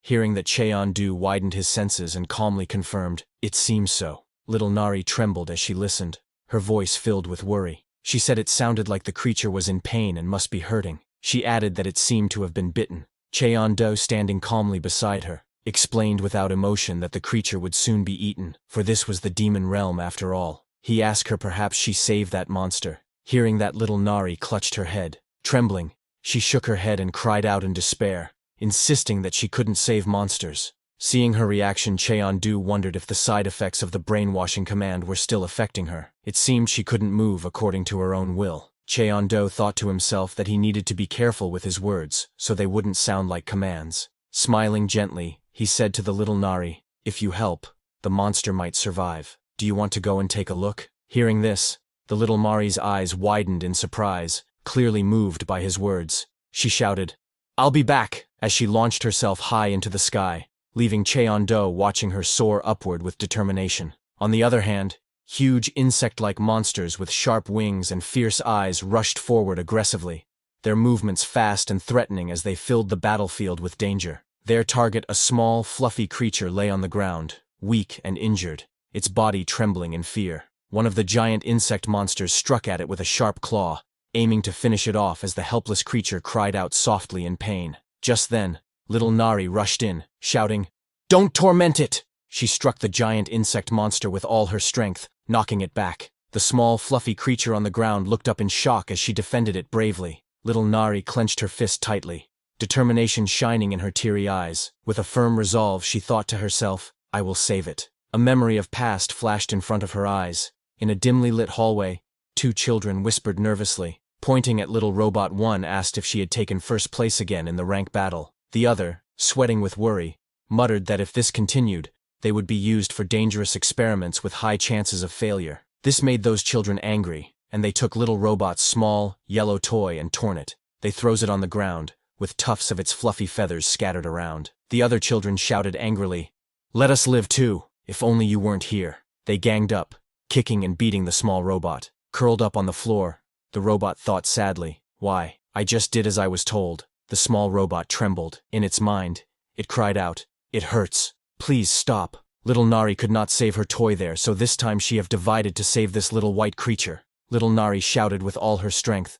Stop! Her cry echoed as the ground shook. Green liquid splattered, and energy burst outward. The force of her will pushed against the chaos, demanding everything to come to a halt. She clenched her fist tightly, her eyes burning with anger and pain. She shouted that many people tormenting just one person was wrong. Her voice filled with the weight of her emotions as energy flared around her. Little Nari shouted with all her strength, declaring that ganging up on one person was a bad thing. With fierce determination she charged forward, her energy bursting out wildly as she struck against the attackers. On the other hand, Cheon-du knelt on the ground, gently touching the small mandragoras on the soil, giving them energy. Looking at them closely, he asked softly, Is it delicious? Just then, little Nari shouted loudly, calling out, Mister! Cheon-du, startled, quickly turned his head to ask her, but it froze mid-word.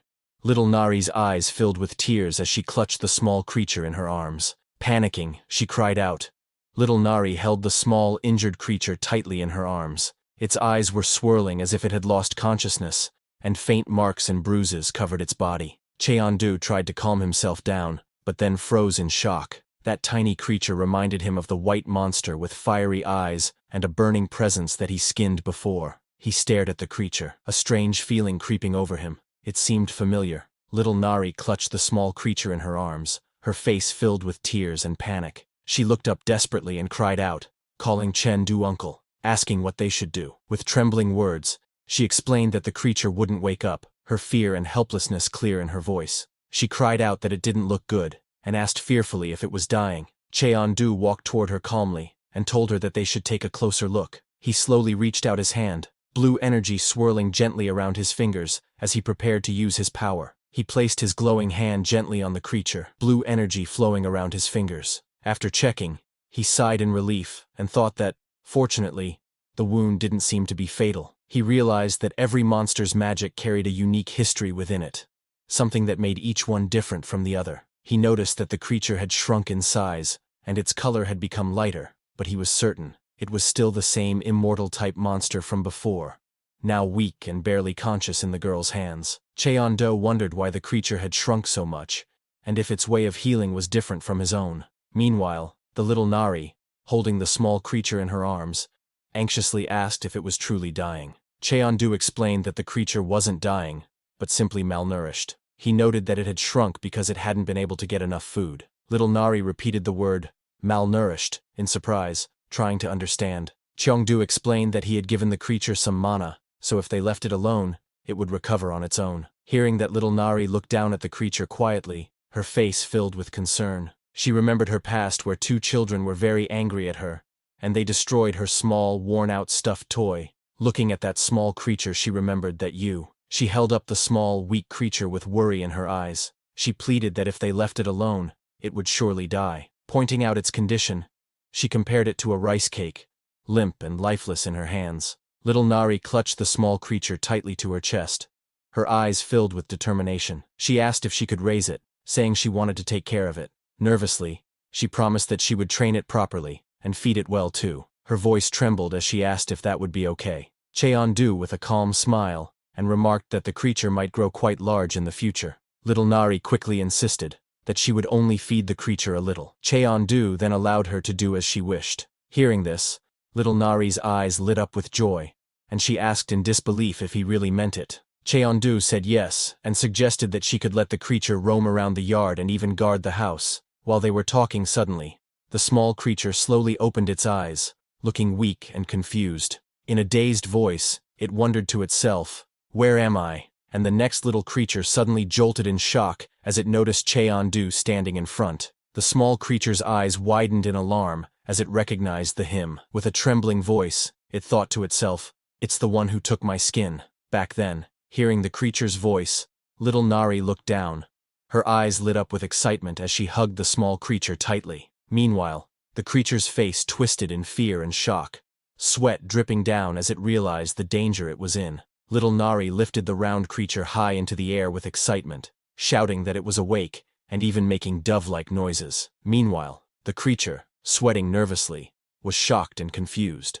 Wondering why a girl was in the demon world, little Nari hugged the little creature tightly with hearts in her eyes, happily shouting that it was finally alive. The creature, however, struggled and begged to be let go. Cheondu, watching this scene unfold, looked confused. The small creature screamed angrily, demanding to be let go. Hearing that, Cheondu's eyes widened in surprise as he realized he could actually understand what the creature was saying. Then something later, little Nari proudly announced that the small creature's treatment was complete.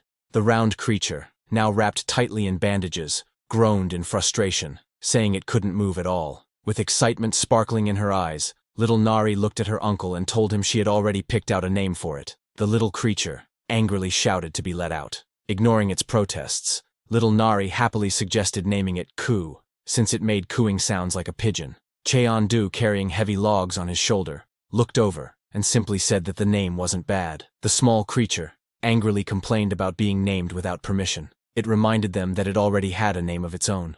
Little Nari, however, simply looked at it curiously, unfazed by its protest. She poured a bucket of water over the small creature, thinking it was thirsty because it kept making noises. She believed giving it more water would help it stop crying, but little Nari panicked as she saw the creature puffing up like a blowfish and asked her uncle what to do. The little creature weakly begged for the water to stop. Watching this, Cheondu realized that Nari doesn't understand that creature's language.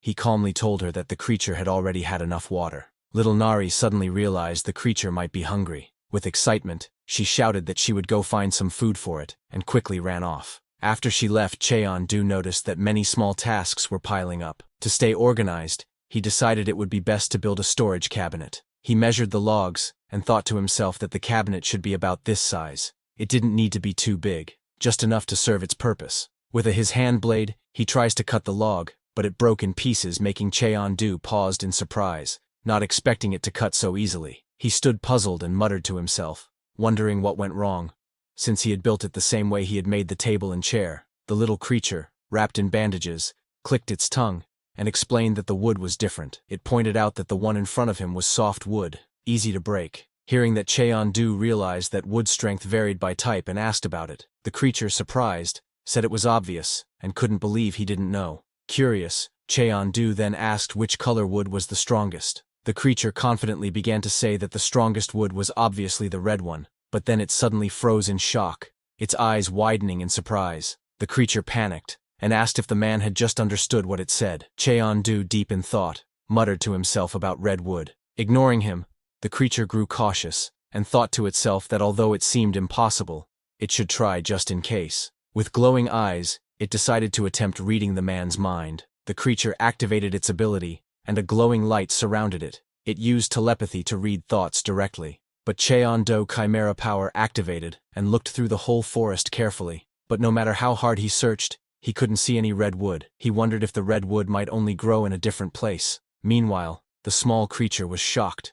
Realizing that Cheondu had blocked its telepathy instantly, it thought to itself that it was even more than just blocking. It nervously asked in disbelief if Cheondu could actually hear its thoughts. Cheondu explained that it wasn't exactly like hearing a voice. Instead, the words simply appeared in his mind. Then, with a serious look, he added that there was something even more important to discuss. He pointed out that it was even stranger for a monster to understand human speech. The little creature froze, startled, and stammered, "That's..." Seeing his hesitation, Cheondu realized that the creature must be one of the rare intelligent monsters that are born against all odds. Though he had heard of such beings before, this was his first time seeing one in person. He looked closely, and asked calmly if they had met before. The creature said yes, and admitted that it had really wanted to see him again. Surprised, Cheondu asked why it felt that way. The creature said that it didn't matter why, but Cheondu had saved its life. Because of that, it wanted to repay him and help if they ever met again.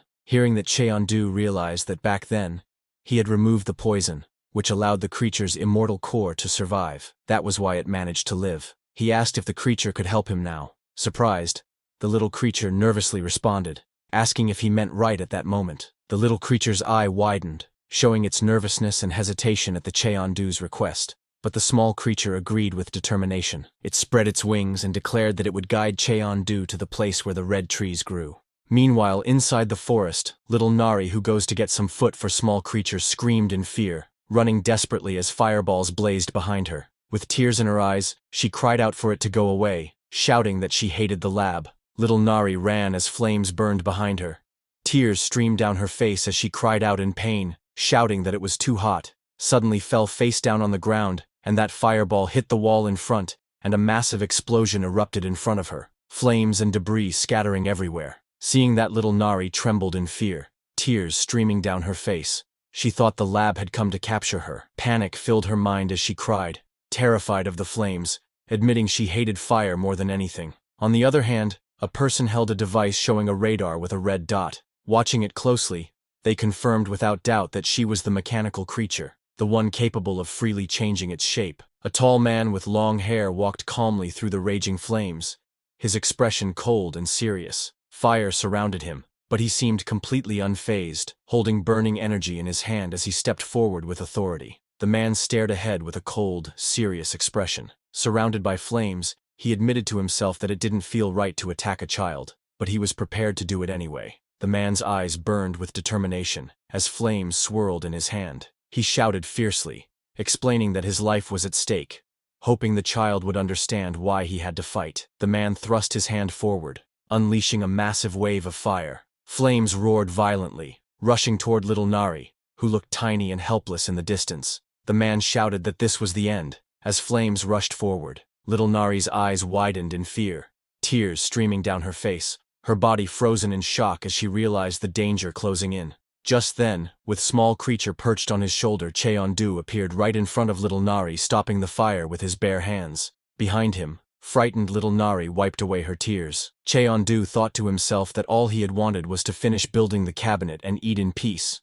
But now he was forced into this fight. The small creature's eyes glowed with determination as it used its telekinesis, and told Cheondu it would reveal the location of the trees later. For now, saving the child was the top priority. Cheondu's eyes glowed with determination, ready to act. Kim Nari sat trembling on the ground, clutching her head as she muttered for the fire to go away. Seeing her, Cheondu realized she is terrified of the flames, and clearly not in a stable state of mind. He calmly said to the small creature that they should put out the fire first. The small creature on his shoulder agreed, angry at the thought of someone bullying a child, calling it the act of a scumbag. Seeing Cheondu, the man cloaked in flames glared fiercely and demanded, "You're clearly not some caveman. Whose side are you on?" He narrowed his eyes and added, "You're after the mechanical creature too, aren't you? Then listen carefully. I'll only say this once. Leave while you still can." Both Cheondu and that fire guy stood across from each other, tension filling the air. One was wreathed in flames,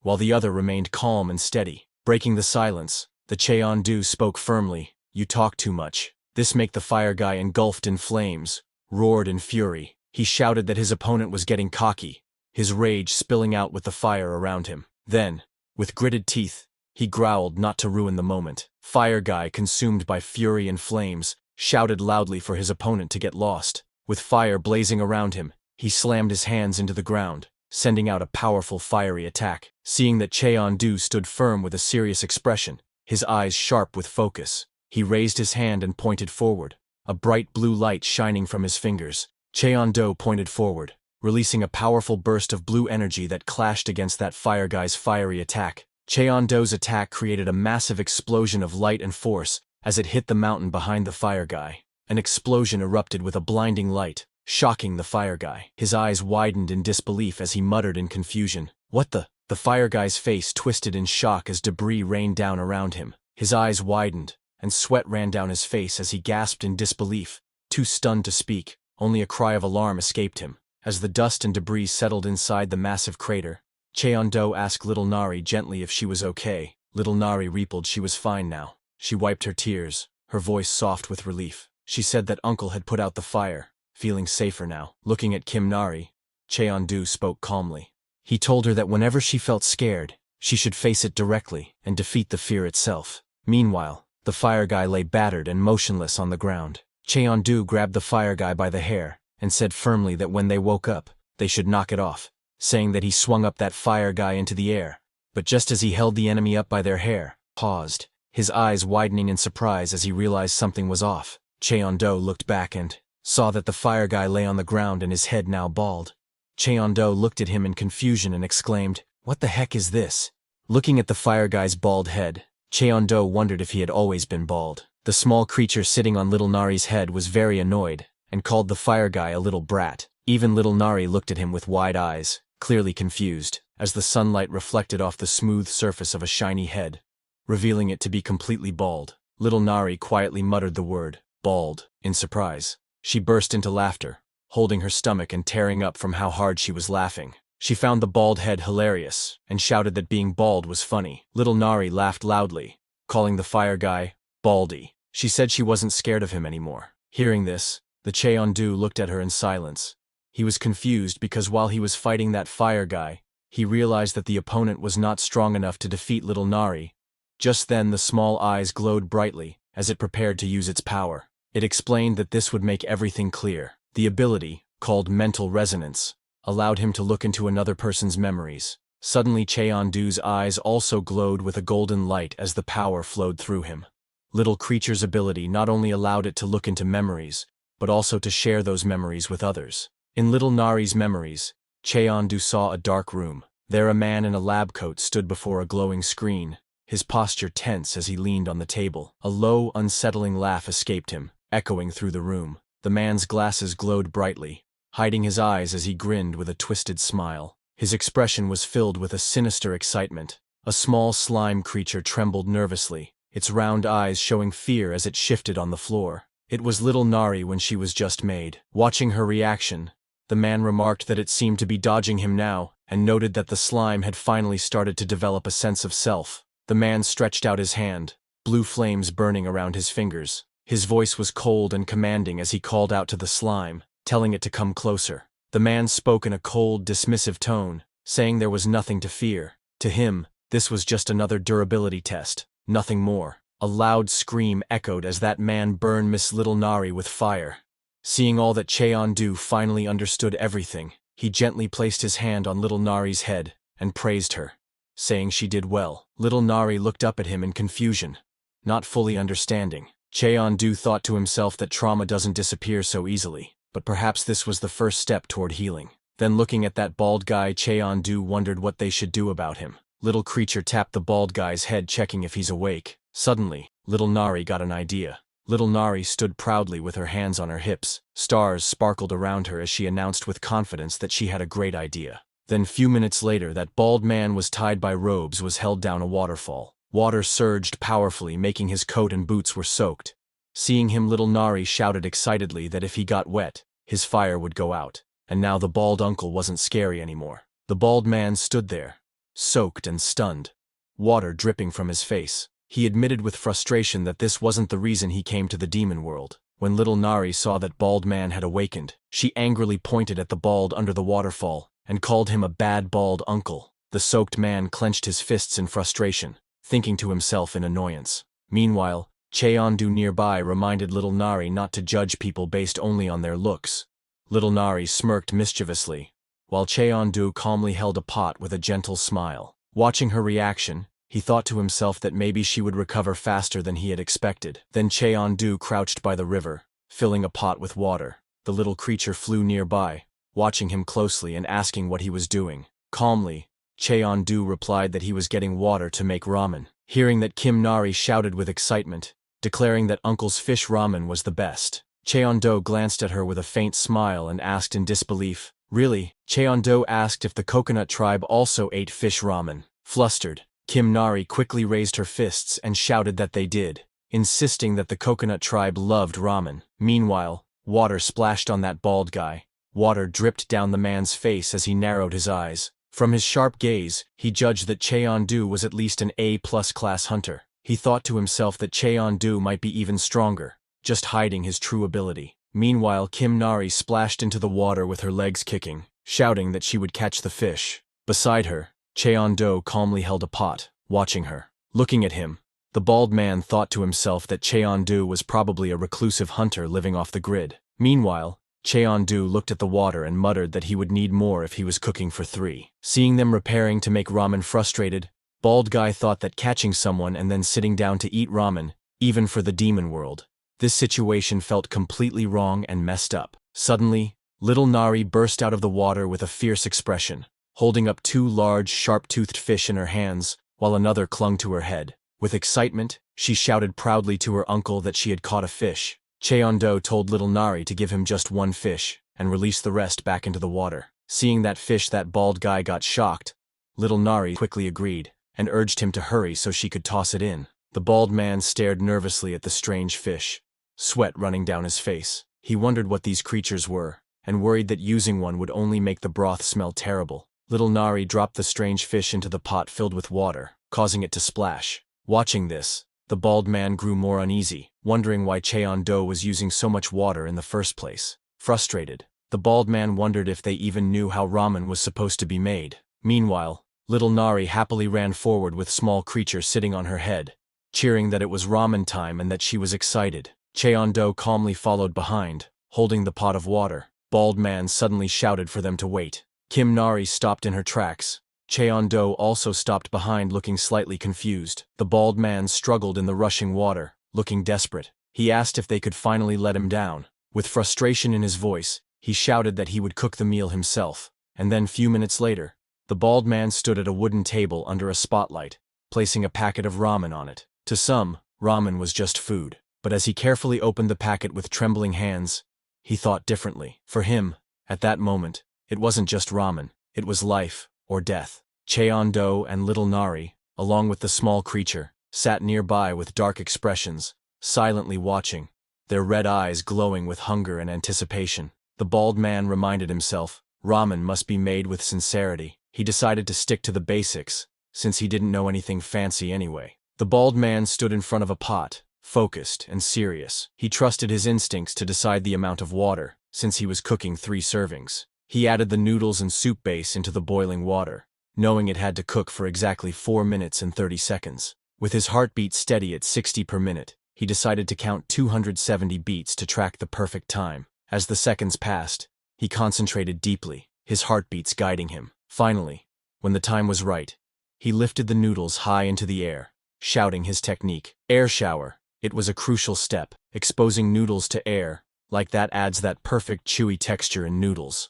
Sweating but determined, the bald man thought how kimchi would have made the dish complete, but reminded himself that this was the demon world. Still, he smiled, knowing he gave it his best. The ramen was finished, and he had no regrets. The pot of noodles gleamed, labeled as Nam-gi's sincerity. Ramen. It had 90 flavor scored, 24 carbs, 18 protein, 20 calcium, and 20 fat. The bald man carefully served the ramen, offering it to the others, and asking them to give it a try. Little Nari looked surprised, noting that it felt different from the uncle's ramen. Cheon-do agreed, and prepared to taste it. Cheon-do took a bite, saying he would see how it tasted. Soon, the 3 of them, including the small creature, sat at the table together, eating the ramen. As they tasted it, their eyes widened in shock. Cheon-do, the girl, and the small creature all realized something at the same time. This taste was special. They were overwhelmed, as if transported to another world. Well, basically they were in another world, but it felt completely different world. They thought to themselves that this was not just food. This was the true taste of sincerity. Little Nari's face lit up with joy as she exclaimed how delicious it was. The small creature chirped, asking if humans ate such food all the time. Cheon-do smiled, admitting even he was impressed, before suggesting they eat first. After the meal, the small creature lay on the table, completely full and exhausted, letting out a satisfied sound. Cheon-do also placed his chopsticks on the table after eating. The bald man laughed nervously and asked if the food suited their taste. Cheon-do, little Nari, and the small creature had already finished eating, their bowls completely empty. Cheon-do stayed quiet for a moment. Then, with a serious look, he told the man to name his price. The bald man was shocked and confused. Cheon-do explained that the meal was far too good to eat for free. He insisted that the bald man ask for something in return, and if it was within his ability, he would grant it. Surprised, the bald man asked if he really meant it. When Cheon-do confirmed, the bald man dropped to the ground, bowing deeply, and shouted for him to teach him. The man revealed his name, Hunter Nam-gi, and begged to be trained. He declared that he wanted to become strong like Cheon-do. Cheon-do looked confused, asking why he was being called that, and what Nam meant by teach. Nam-gi, still bowing, praised Cheon-do as the strongest hunter he had ever met. He assumed Cheon-do must be here for a long-term mission, judging by his house. Desperate, Nam-gi tried to convince him further. He claimed he could cook many other dishes and even had certifications, though he admitted he didn't really. He shouted that his father owned a fried chicken shop, and that he could make amazing fried chicken. That was true. Pushing harder, Nam-gi pointed out how troublesome it must be to pass through the gate constantly for supplies and clothes. He offered to be Cheon-do's runner, handling errands for him. Finally, he promised to even pay any price Cheon-do wanted in exchange for lessons. The bald man knelt down before Cheon-do, his voice filled with desperation. He begged for the chance to train under him, declaring his dream of reaching A-class. Cheon-do, however, remained calm and asked only one question. He wanted to know the bald man's true reason for attacking little Nari. Was it really just for the bounty? The man stammered, confused, asking if Cheon-do meant the robot. Before he could finish, Cheon-do quickly whispered that they should stick with the Coconut Tribe story and play along. Realizing his mistake, the man nervously agreed. Lowering his head, tears forming in his eyes, he admitted that it was personal and difficult to explain. But soon his voice grew louder with emotion, as he cried out that he didn't care about rewards or little Nari at all. What mattered to him was passing the hunter rank test, nothing else. Cheon-do studied him for a moment before giving a simple command. He told the man to stand. Startled, the man asked why, but Cheon-do stood up, his body glowing faintly with energy. He explained that after enjoying a good meal, sparring was the least he could offer in return. The bald man's face lit up with gratitude as he bowed deeply. He thanked Cheon-do with all his heart. Just then, the little Nari suddenly spoke up. She slammed her small hands on the table and demanded to spar instead. Cheon-do turned to her and asked if she was certain. With fiery determination in her eyes, she recalled the lesson he had once given her. When you're afraid, knock it out. Holding on to those words, she declared that she wanted to face the challenge herself. Hearing that, the bald man chuckled nervously, trying to lighten the mood. He reminded little Nari that while Cheon-do was certainly strong, he himself wasn't exactly weak either. But little Nari's piercing gaze and unwavering silence made it clear. She wasn't going to back down. Cheon-do looked at Nam-gi-seok and asked if he could break the giant black stone in front of them. Nam-gi-seok froze in shock and quickly explained that the stone was obsidianite, a material said to be many times harder than diamonds. He nervously laughed, saying it was impossible to break unless one was at least an A-class hunter. But before he could finish his words, the stone suddenly shattered with a loud explosion, leaving him wide-eyed and trembling in disbelief. Nam-gi-seok froze, his face pale with shock as sweat trickled down his cheek. As he tried to process what just happened, Kim Nari stood up, her small body glowing with energy. She was the one who used her power to break that obsidian. With a fierce expression, she pointed her hand at him and declared with confidence, "Baldy uncle, come out. Let's spar." Nam-gi was known as a natural awakener, once considered a highly promising hunter. Unlike most people who awakened their powers in their late teens, he first awakened at just 8 years old. This made him an exceptionally rare case. With talent and relentless effort, he grew at an astonishing speed. Before even reaching the age of 20, he was already promoted to a B+ rank hunter. His rise was meteoric, and fame quickly followed. During those days, he dreamed of becoming the greatest hunter, and it felt like nothing was missing from his life. But there was one flaw that haunted him: his hair. While others his age were just beginning to awaken, he started losing his hair far too early. What began as thinning at the crown in his early 20s soon turned into a receding hairline by his mid-20s, forming a deep M shape. The once brilliant hunter, who carried such promise, now found himself staring at his own reflection in despair, clutching his thinning hair and crying out. Nam-gi tried everything to stop his hair from falling out. He went through countless treatments and visited every clinic he could find. Desperate, he told the doctor that he had money and could pay for another transplant, but the doctor only shook his head and said it would just fall out again, telling him to give up. Hearing that Nam-gi was left in despair and could only cry, despite his good looks and natural talent, nothing worked. Once, he had been someone who shined brighter than anyone else, but over time, that light began to fade. His career as a hunter also slowed down. In one test, he was disqualified, and people remarked that so much for him becoming A rank. With his dreams slipping away, Namgi sank deeper into frustration. At home, surrounded by bottles and trash, he lay on the couch watching TV. Then one day, a program featured Dr. Han Myung-do from the Hanbit Institute. The host asked him about an unusual case from his research. The doctor explained that liquid metal was a rare material, even in the demon world, but someone had accidentally spilled it on their head. By chance, it made their hair grow back. The doctor then revealed himself.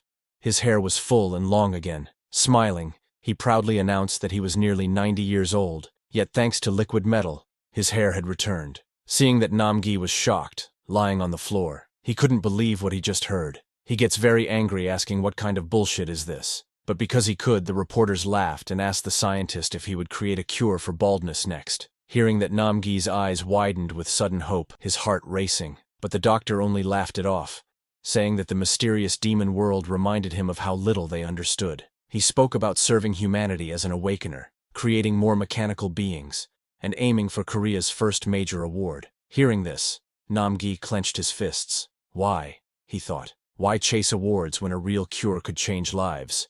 He screamed in anger, smashing a bottle. Just make a cure for baldness. That would actually help humanity. But it was no use. No one heard him. Then a few days later, he read shocking news. Hanbit Institute's mechanical creature had accidentally fallen into the demon world. Seeing that, Namgi's eyes lit up because he knows that in the demon world, there were no rules, only survival. That meant whoever found it could claim it. Determined, Namgi swore to himself that he will find it and will dump it on his head, noting that no matter what, it will be his. And now here he was, thrown to the ground, his face covered in dirt. Shocked, he muttered in disbelief, unsure of what had just happened. He realized he had been defeated once again. Little Nari, standing before him, celebrated cheerfully, while Cheon-do shook his head, remarking that Namgi couldn't land even a single clean hit. While working with wood, Cheon-do warned Namgi sternly that if he kept performing this poorly, he wouldn't be allowed to take shuttle duty. Panicking, Namgi quickly promised to do better,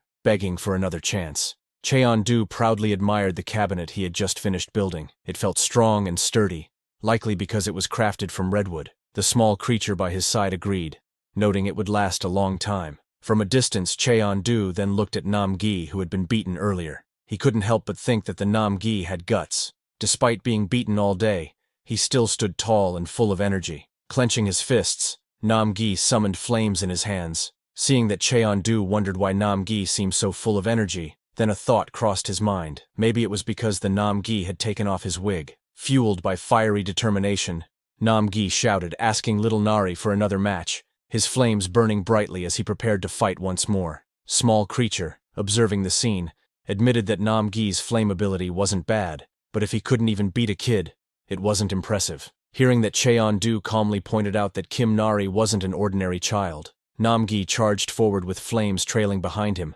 shouting that this time he would surely win. Little Nari stood her ground confidently and told him to bring it on. With fiery force, the Namgi slammed down, creating a massive explosion, but to his shock, little Nari's body suddenly melted into a liquid form, slipping away unharmed. Namgi stared wide-eyed, stunned, and muttered in disbelief that she had liquefied. Before he could react further, little Nari reappeared behind him and kicked him into the stomach with overwhelming strength, sending Namgi flying crashing into the wall behind. The impact shook the area, leaving Namgi buried in rubble of the wall while little Nari landed gracefully. She stood proudly, laughing, and declared that she was no longer afraid of fire, thanks to him. Lying in the crater, Namgi let out a tired laugh. He wondered if this was the limit of a lifelong B rank, admitting to himself that he had run out of techniques. But then, determination sparked in his eyes. Refusing to give up, he pushed himself back to his feet. He told himself he would stand again, because where else could a washed-up man like him experience such a battle?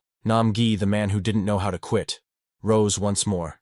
Smiling through the pain, he shouted for just one more match against Kim Nari, refusing to back down. But Namgi suddenly felt something warm drip from his nose. Startled, he touched his face and realized he had a nosebleed. Seeing that, Cheon-do asked him how long it had been since Namgi arrived in the demon world. Namgi thought for a moment before replying that, "Today makes day 9. Hearing that, Cheon-do's expression grew serious. He warned that at Namgi's current level, Staying in the demon world any longer might kill him because of the demonic energy. Namgi hesitated, but eventually admitted that it made sense. Still, Cheon-du looked at him with confidence, and told Namgi that he saw A-rank potential in him, encouraging him to give his best. Shocked, Namgi pointed at himself in disbelief, but Namgi lowered his head, confessing that he had failed the A-rank test for 6 years straight. He explained that most people considered it hopeless after failing the same test for 3 years, and there had never been a case in history of someone succeeding after so many failures. But Cheon-du disagreed. He told Namgi that he still had room to grow,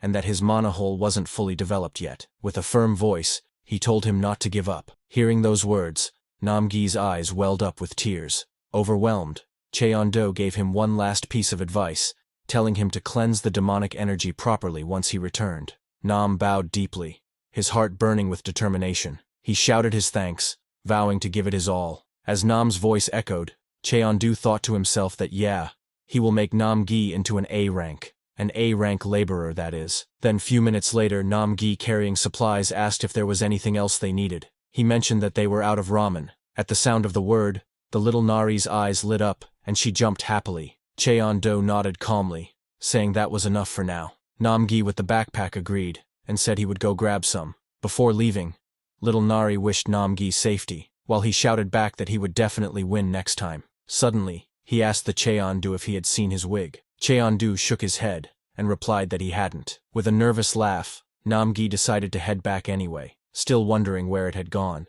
Once he disappeared, little creature looked uneasy. It asked if things would really be okay. Cheon-du turned to it, puzzled, and asked what it meant. Little creature explained that if Namgi betrayed them, it could be dangerous, and he might even bring other hunters. Cheon-du reminded it that it could read memories and asked what it thought. Little creature thought back and recalled how serious the Namgi had been about getting stronger. Even his baldness was genuine. At the very least, his sincerity made him likable. Smiling faintly, Cheon-du admitted that Namgi might actually be worth investing in. Hearing him talking, little Nari asked her uncle if could really understand what Ku, the small creature on her head, was saying. Cheon-du casually replied that he could, in fact, understand Ku's speech. Then both of them went inside the house. Cheon-du proudly showed the cabinet he had built, explaining that he had done it with Ku's advice. The house looked tidier now, though little Nari pointed out that it still felt a bit dark inside. Hearing that, Cheon-du paused, then asked if she wanted a window. Without waiting long, he used his sword-like hand and cut into the wall, but suddenly sparks stared flying beside him until a clean opening appeared. It was little Nari who used her eyes' lasers to create a small window for herself. She cheered happily that brightness was better. Cheon-du simply nodded in satisfaction, but he reminded her that at night they would still need a proper light source. Curious, little Nari asked how they could get one. Cheon-du explained about glowstones, crystals that shined in the dark. A few of them on the ceiling would keep the room bright. Hearing that, little creature Ku frowned and asked if he even knew where to find them. Calmly, Cheon-du answered that glowstones could be found in volcanic zones. Hearing that, Ku's expression grew serious. Volcanic zones, after all, were some of the most dangerous areas for hunters. And there was more thing. Ku lowered his head, his voice heavy as he admitted that the volcanic zone was where he came from. The thought of returning made him uneasy. Hearing that, Cheon-du couldn't understand why Ku looked so gloomy. After all, going back home should have been a good thing. Curious, little Nari hugged Ku tightly and asked her uncle what it was saying, noting that Ku's tone sounded strange, almost upset. Hearing that, Ku frowned, realizing little Nari was sharper than expected, noticing things that others might miss. Cheon-du told her that Ku was worried about them going to the volcanic zone. He suggested going alone, telling little Nari and Ku to stay behind, but little Nari crossed her arms and refused. She declared that she wanted to go too, saying she wasn't afraid of fire anymore. Her determination surprised Cheon-du. He hadn't expected her to overcome her fear so quickly. When he asked Ku, Ku also agreed to go. It admitted it had unfinished matters to deal with in the volcanic zone. Seeing their resolve, Cheon-du finally smiled and agreed. He told them all to prepare, but first, he would craft special gear to withstand the volcanic zone, and use the spider monster's power. At the same time, in the volcanic zone, the ground trembled as the volcano erupted, spitting out fire and smoke. From within the thick smoke, a pair of glowing eyes appeared, sharp and menacing. A low rumble echoed as a massive shadow began to rise, shaking the entire volcanic zone. Something terrifying had awakened from the heart of the volcano where Cheon-du, little Nari and Ku are headed next. The group entered the volcanic region, one of the 3 most dangerous places in the demon world. Hunters usually avoided it because of the flying volcanic ash, toxic gases, and the heavy demonic energy in the air that made breathing difficult. Ku explained that very little was known about this place in the human world. As he spoke, he noticed little Nari happily playing around the lava, treating it like a game. Ku could only stare in disbelief at her reckless behavior, asking what that child was doing right now. Cheon-do acted normal, and told Ku that she was just playing with fire. Ku remarked that it was normal for little Nari since she was originally a mechanical creature, but then turned to Cheon-do, wondering how he was perfectly fine in such a deadly place. Cheon-do revealed that he was a chimera hunter. Ku had guessed that much, but asked him why he looked so human since chimera hunters normally didn't. Cheon-do told him that he used to look like that too, but after regenerating, he had ended up with a human appearance again. Cheon-do then asked if Ku was truly comfortable being with them, reminding him that he was still a monster, and hunters usually hated monsters. But Ku simply answered that it wasn't so bad. He said it was nice to have someone to talk to,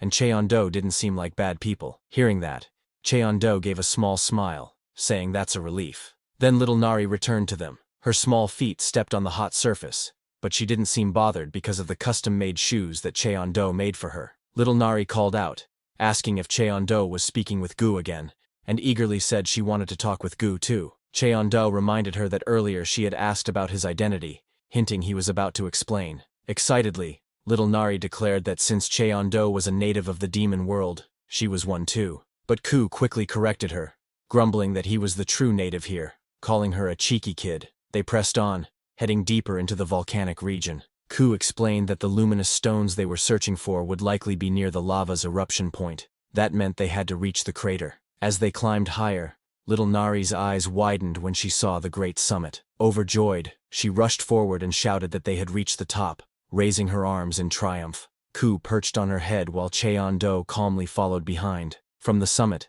they spotted the luminous stones glowing near the crater. But before they could get closer, something unexpected appeared. Out from the smoke and heat emerged a large fire toad, its skin glowing with bright patterns. Cheon-do narrowed his eyes, recognizing the creature. He muttered that it was indeed a fire toad. Strangely, the toad's eyes were filled with tears, and as they looked closer, they realized it was crying. Little Nari pointed ahead with urgency, her eyes wide. She shouted for Cheon-do to look, warning him that there was another creature up ahead. Ku, sitting on her head, also looked in the same direction. Down by the crater, they saw the truth. A female fire toad had collapsed and died while moving. Its back was covered with eggs, showing it was carrying young. Ku explained in a serious tone that female fire toads always carried their eggs on their backs after laying them. Only females in the breeding season had a sunken back like that. But since this one had died, all of its eggs were doomed as well. The heat of the crater was far too intense, and none of the eggs would survive. The sight was grim.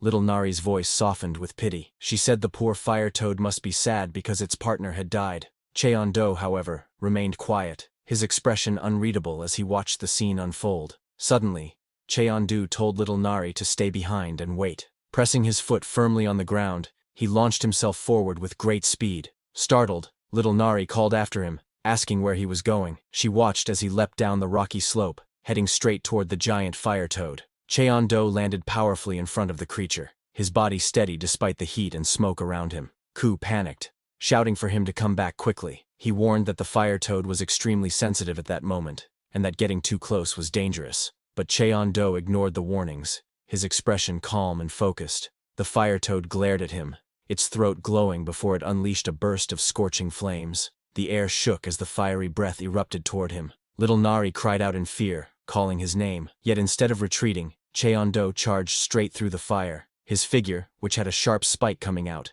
cut through the blazing flames and he emerged unharmed. He stood directly before the massive beast and placed one finger on the fire toad's head as he pierced that sharp spike into it. Instead of attacking again, the fire toad stopped trembling and lowered its head. Cheon-do, speaking softly, told it to stay still just like that. Slowly, the toad calmed down, its heavy breathing easing under his touch. From that sharp spike, Cheon-do carefully used the paralysis toxin of the Neko cobra. He only applied a small amount, enough to calm the fire toad without harming it. Since fire toads were naturally immune to the toxin, he knew the creature would wake up soon. From a distance, little Nari shouted anxiously, asking if he was all right. Cheon-do turned his head back and gave her a reassuring smile, telling her that he was fine. He explained that the reason he could stand so close without being harmed was because fire toad cells existed inside his body. Looking at the fallen creatures, he admitted he couldn't do anything for the ones already dead, but he believed the living ones could still be saved. His eyes shifted to the cluster of glowing eggs. He said the eggs carrying life would survive. A few minutes later,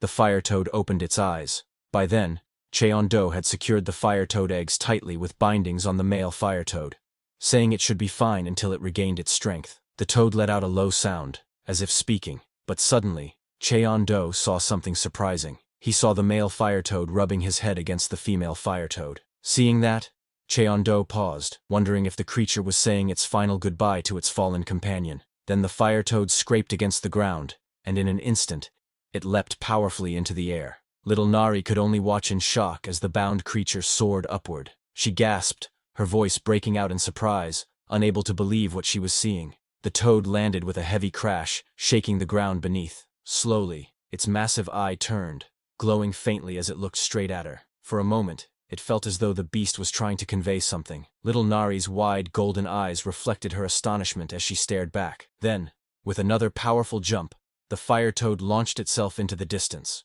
Little Nari quickly turned to Cheon-do, her voice filled with wonder. She said that the fire toad had looked their way, and that it almost seemed like it was giving thanks. Cheon-do, in a steady tone, remarked that the toad must have seen its dead mate. Then, turning his focus back to Little Nari, Cheon-do told her to come down so they could mine the luminous stone quickly and return home. Hearing this, Little Nari's face brightened with excitement. She answered eagerly, saying they should dig it up fast and head home together. Little Nari's small hands gripped a glowing stone tightly, pulling it free from the rocky wall. Her face lit up with excitement as she lifted it above her head, proudly showing it off. "It came out!" she shouted happily, her golden eyes sparkling with joy. The stone shone beautifully in her hands, casting light all around. Completely mesmerized, Cheon-do, standing nearby, gave her a calm warning. He told her to be careful, reminding her that if she dropped the stone, it could hurt her foot. Ku also dug out a luminous stone and flew back with his small wings while carrying the stone. He placed the glowing crystal carefully into the bag, its light shining through the fabric. Ku fell on the ground, and Cheon-do, noticing its weariness, asked gently if it was okay, pointing out that it looked tired. Ku muttered with frustration. It recalled how it used to toss such stones around playfully without effort, but now, in its shrunken form, it could barely manage. Cheon-do reassured it, saying it didn't have to help. He suggested Ku could focus on its own errands instead, adding that the gifts Ku carried were probably meant for the friends it was planning to meet. Flustered, Ku puffed up angrily. "What friends does a monster like me even have?" it snapped, insisting it didn't plan to meet anyone. It explained the gifts were just things it intended to leave behind, nothing more. Hearing that, Cheon-do smiled, realizing that Ku was just shy. Cheon-do teased Ku for missing his own kind, saying intelligent monsters were different. Ku quickly denied missing them, insisting it only regretted not being able to say goodbye before leaving. Hearing that, Cheon-do asked it why it really left its group. Ku hesitated. It remembered the times when it first gained intelligence, how there were good things about it. It could think about everything, question itself. But there were also bad things too. It recalled moments with others of its kind, even as they argued over simple things. One of them carelessly ate something without thought, leaving Ku frustrated and realizing that communication didn't always help. Among groups like the one-eyed monkeys, it often felt out of place. Knowing their language only made the emptiness stronger. In the end, it chose to leave the group behind and live alone. Ku thought to itself that maybe its kind didn't even notice when it left. After all, they never had much sense of companionship to begin with. Saying that, it struggled with a stone and groaned in frustration, wondering why it wasn't coming loose. But suddenly, the stone came out, and Ku slipped, its eyes widening in shock as it lost balance. A loud crack echoed through the cave, making Little Nari's eyes widen as she exclaimed that she had heard a noise. When they looked closer, Little Nari pointed excitedly that it was an egg. Cheon-do observed carefully, and confirmed it was indeed a monster egg, though he wasn't sure what kind it belonged to. On closer inspection, they noticed a small crack, possibly caused when Ku had dropped a luminous stone onto it. Looking at the cracked egg, Cheon-do explained that the baby inside should break the shell on its own, as that was how it would grow healthy and strong. Little Nari, however, was unsure what they should do. After a moment of thought, she insisted they take the egg with them, worried that if they left it behind, it would be roasted by the heat of the cave. But Cheon-do hesitated, uncertain, while Ku panicked at the idea of something hatching. Still, Little Nari's determination remained firm, her wide eyes fixed on the egg as the group sat together, facing the decision of what to do next. Cheon-do thought quietly, and realized there was actually a safe spot near their house that could serve as a nest. He was also curious about what was inside. Finally, he decided they would take the egg. Hearing that, little Nari happily volunteered to carry it, while Ku protested, saying no sane person would take such a strange egg. But Cheon-do asked Ku, who told it to drop a luminous stone onto it. Hearing that, Ku got flustered but questioned what if little Nari got in danger. Cheon-do reassured it that everything would be fine, promising to protect them. Reluctantly, Ku agreed, trusting him. With the decision made, Cheon-do said they should finish mining more luminous stones. Little Nari cheered in excitement, eager to dig quickly and return home.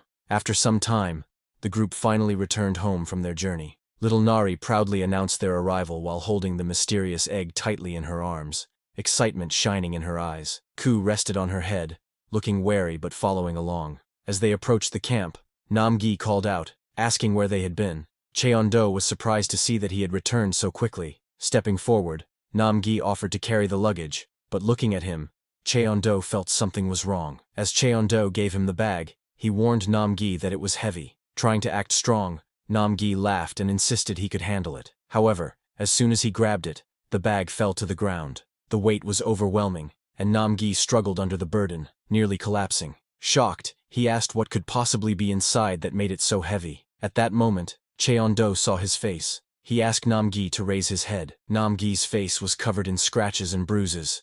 Cheon-do asked him what had happened, wondering if he had been beaten up somewhere. Cheon-do looked at him with surprise, admitting that he never thought Nam-gi was the type to get beaten so easily. Nam-gi scratched his head with an awkward smile, trying to brush it off. He explained that it wasn't what they thought. Little Nari often beat him up during training. Hearing this, Cheon-do was shocked.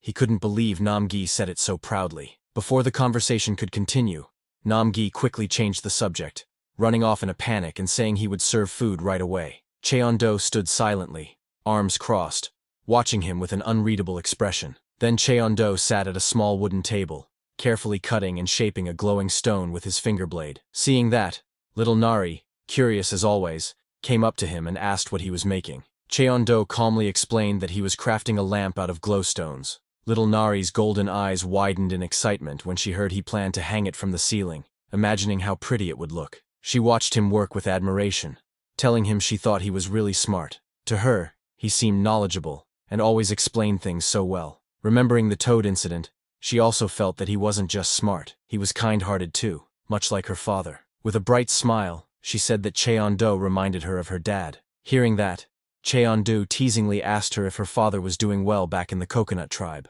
Nari's expression faltered, and she stiffened for a moment before forcing a smile. She quickly answered that her father was fine, though her unease showed in her trembling voice. As the sun set, the sky turned a warm shade of orange, filling the air with a gentle glow. Ku lay on the ground, feeling the heat. It wasn't as intense as the volcanic zone, but to him, it still felt like his body was melting. He soon dozed off, resting peacefully, until the ground trembled. From the horizon, Mandragora with glowing red eyes appeared, their heavy footsteps echoing against the sunset. They marched forward with intimidating force, surrounding Ku. Furious, they looked at Ku with their red, glowing eyes. Suddenly, the smallest Mandragora leapt, its attacks sharp and fast, but instead of a fight, it spun very fast and used its triple snuggle formation ultimate move. But as it hit, that little Mandragora bounced off Ku's round body in surprise as it flew back. Ku blinked awake, confused by the sudden chaos. Immediately all three of the Mandragora attacked him with their small hands that did no damage to Ku.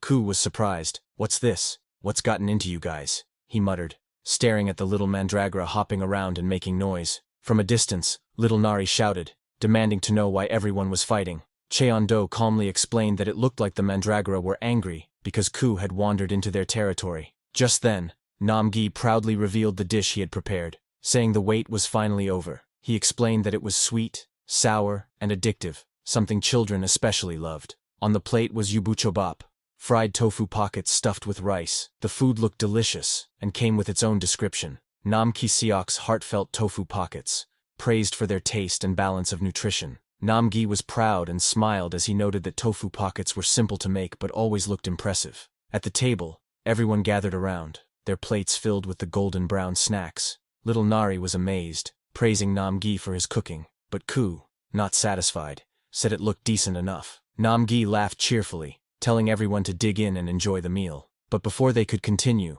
Cheon-do paused and asked about Nam-gi's face. He pointed out that the question had been avoided earlier, and wanted to know what had happened. Nam-gi scratched the back of his head nervously, and admitted that he had gone to the Hunter Association to apply for the promotion exam. There, he ran into some A-class hunters who mocked him for failing 7 times. The teasing turned into a fight, which explained his injuries. He explained that they had told him to stop wasting time and muddying the waters. They even mocked his shaved head, asking if his pride had fallen out along with his hair. Unable to hold back, he fought them. Hearing that, Cheon-do curiously asked Nam-gi if he had just shaved. He wasn't completely bald, right? This caused Nam-gi to suddenly defend himself, ranting that the real cause of hair loss was still a medical mystery. He claimed his follicles were still alive and insisted he wasn't fully bald. He said all that with just his eyes. Cheon-do, realizing he had touched a nerve, simply nodded and admitted it was his mistake to bring it up. He then asked Nam-gi when the promotion exam would be held. Nam-gi replied that it was scheduled for the month after next,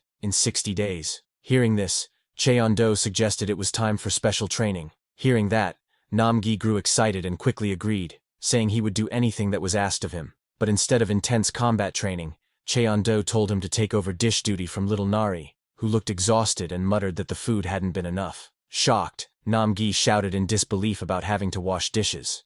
But Cheon-do pointed at the bag and told him to also clean all the leftover glowstones that were dirty with volcanic ash. Surprised, Nam-gi asked if he really had to wash all of them. When he hesitated, Cheon-do reminded him that if he didn't want to, he could just stay a B-class forever. Cheon-do then turned and told little Nari that she was going with him fishing to aid their digestion. Little Nari happily agreed to go fishing, calling it fun, while Nam-gi stood silently, disappointed and speechless. He just watched Cheon-do, little Nari, and Ku leaving, all the work left to him. Nam-gi then picked up the plates, trying to convince himself that there must be a reason behind these tasks. Deep down, he remembered how everyone always assumed he was a natural-born genius, but in truth, he was not. He clenched his teeth, recalling that he, Nam Ki-seok, had fought his way up to B-class purely through effort and determination. He saw himself as a man who was nothing without his persistence, someone who lived by diligence and perseverance alone. Once he chose to believe in something, he would see it through until the very end. He declared in his heart that he was the kind of man who could fall and still rise again, even if it was the 7th time. With resolve, he ran forward, determined to keep going. He thought to himself that he, Nam Ki-seok, was truly a man who had it all: hard-working, determined, kind, cool, and even charming in his own way. Then at the river, the scene continued with a calm moment by the water. A fishing line dipped into the glowing surface, rippling gently. Nearby, little Nari sighed, noting that no fish were biting. Cheon-do sat beside her, holding his rod. Ku was resting on little Nari's lap. She complained that all the fish seemed to be going to Nam-gi. At the same time, Nam-gi struggled as fish began leaping toward him, pelting him painfully. He shouted in panic, begging for help. He cried out that aquatic creatures were the worst match for his abilities, each hit stinging badly. Seeing that, Cheon-do simply thought to himself how much supervision Nam-gi always needed. Cheon-do then went to Nam-gi and asked him what he thought his mana was for. He reminded Nam-gi to use his mana to form a shield.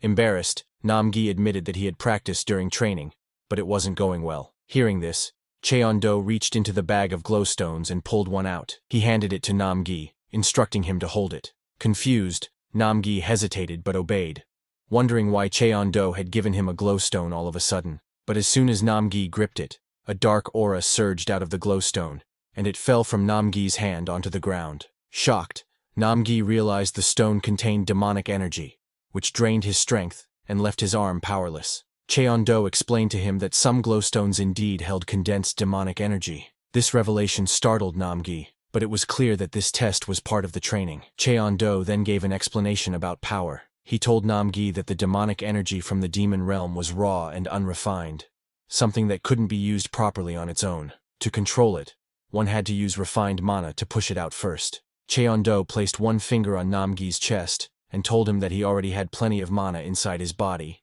but he lacked skill in controlling it. Saying that, Cheon-do put his own mana into Nam-gi's body, opening his nerves. The energy within Nam-gi began to flow, lighting up his body from within and opening new channels of power. Nam-gi looked at his glowing hands in shock, Realizing something had awakened, Cheon-do calmly explained that a path had now opened inside him, and he should follow it, channeling his mana through it. Focusing deeply, Namgi clenched his fists as energy surged around him. He was then told to direct that power toward the glowstone and try lifting it again. With determination, Namgi pressed his hands onto the stone, pouring his mana into it. His face tightened with strain, sweat dripping as he gave everything he had. Suddenly, with a burst of power, he managed to raise the glowstone high into the air. He shouted with joy that he had finally done it. Namgi suddenly realized something. Washing the dishes and cleaning the glowstones weren't just chores. It was all part of his master's plan to train his mana. Cheon-do, calm as ever, told him that if that was the case, then he should continue channeling his mana and take care of the dishes from now on. With a wide grin, Namgi declared confidently that his master could count on him. Standing proudly by the waterfall, he proclaimed himself as a man who could polish anything until it shined. Truly, a domestic man at heart. Deep inside, Cheon-do encouraged himself quietly that he could do it. At night, the full moon shone brightly over the small wooden cabin. Inside, as the glowstone glow on the ceiling brightening the room slightly, everyone was fast asleep under the blankets, peaceful and quiet. Namgi mumbled softly in his sleep, as he was quite exhausted after doing all the work in day. Beside him, Cheon-do sleeps quietly beside little Nari. Nearby, the Ku lay awake in its drawer bed, hugging that strange cracked egg glowing with fiery orange lines. It muttered regretfully that it shouldn't have taken a nap earlier. Suddenly, its eyes widened in surprise as it noticed something unusual. It saw the little Nari quietly getting up and leaving the cabin. Confused, it tilted its head while watching her sneak outside, wondering where that child could be going so late at night. Under the bright full moon, little Nari quietly stood in the river, her small hands clutching her clothes. She looked down with a worried expression, noticing how dirty her outfit had become. It was the same one Cheon-do had given her, and she didn't want to ruin it. Murmuring softly, she decided it would be fine once she washed it and began scrubbing it clean. From behind the trees, Cheon-do and Ku watched her. Cheon-do had finally found where she went at night, but he was confused and wondered why she was doing laundry so late. Ku, clearly annoyed, called him dense, reminding him that she was just a girl with no other clothes to change into. Back by the river, little Nari smiled proudly as she lifted her freshly cleaned clothes. She was happy to see the stains gone. Watching her, Cheon-do felt a bit of guilt. It didn't matter what he wore, but she was still just a child. He wondered if he had been too careless with her. After cleaning, little Nari came out of the water. She stood proudly with her washed clothes, smiling brightly. She declared that the laundry was done, and now everything was perfect. Just then, Cheon-do came out from his hiding place, saying that the night air felt nice. Little Nari was surprised to see him and quickly asked what he was doing there. Smiling calmly, Cheon-do explained that he was just out for a walk with Ku, and asked if she was walking too. Flustered, little Nari nervously agreed, pretending she was also out for a walk. Cheon-do then asked her to stay still for a moment. He gently tied a small belt around her waist and added a little flower to it. Looking at his work, he smiled and said it looked cute. Little Nari's face lit up with joy as she looked down at the flower and softly said that it was pretty. She noticed it looked similar to his own outfit. Cheon-do told her it was a forsythia flower, her favorite. But before little Nari could say anything more, a sudden rustling sound came from the bushes. Both of them froze. Little Nari clung to Cheon-do's arm, asking in fear what that sound was. Cheon-do stayed silent, his eyes fixed on the dark forest ahead. But as he closed his eyes and calmly listened to the sound, a faint smile formed on his face. He told little Nari not to worry, because it was just a grasshopper. Hearing that, little Nari sighed in relief, admitting that the noise had startled her. On a nearby leaf, a steel locust, a B-class monster that looked like a metal grasshopper, crawled slowly under the moonlight. Cheon-do then suggested they head home, and little Nari nodded in agreement. As they walked back together, Cheon-do asked if she needed anything, perhaps new clothes or shoes, but little Nari smiled and replied that he had already given her some. Holding his hand tightly, she said she really liked the one she was wearing. Cheon-do looked down at her and smiled softly. "If you say so," he said, as the two continued walking under the quiet, starry night. The next day, Cheon-do went near the slums in District 13. He arrived through a glowing blue gate. He thought to himself that little Nari said she was fine, but he still felt uneasy. As he walked barefoot through the streets, people around him whispered in confusion, wondering why he looked that way. Cheon-do thought about how wrong it felt to make little Nari wear just one old outfit that didn't even fit her properly. Ku had also been nagging him to do something about it. He knew it might have been better to bring little Nari along to pick her own clothes,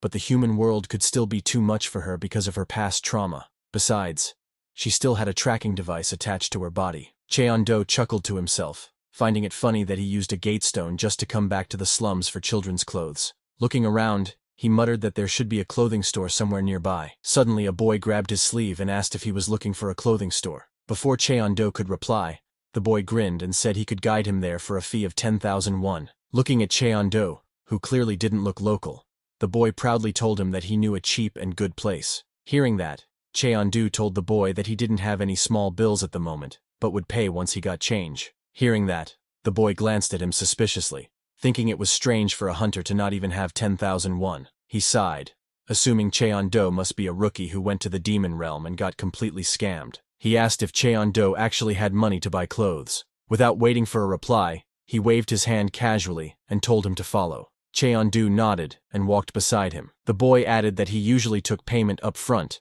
but was making a special exception because Cheon-do looked too pitiful. Hearing that, Cheon-do gave a small smile and thanked him.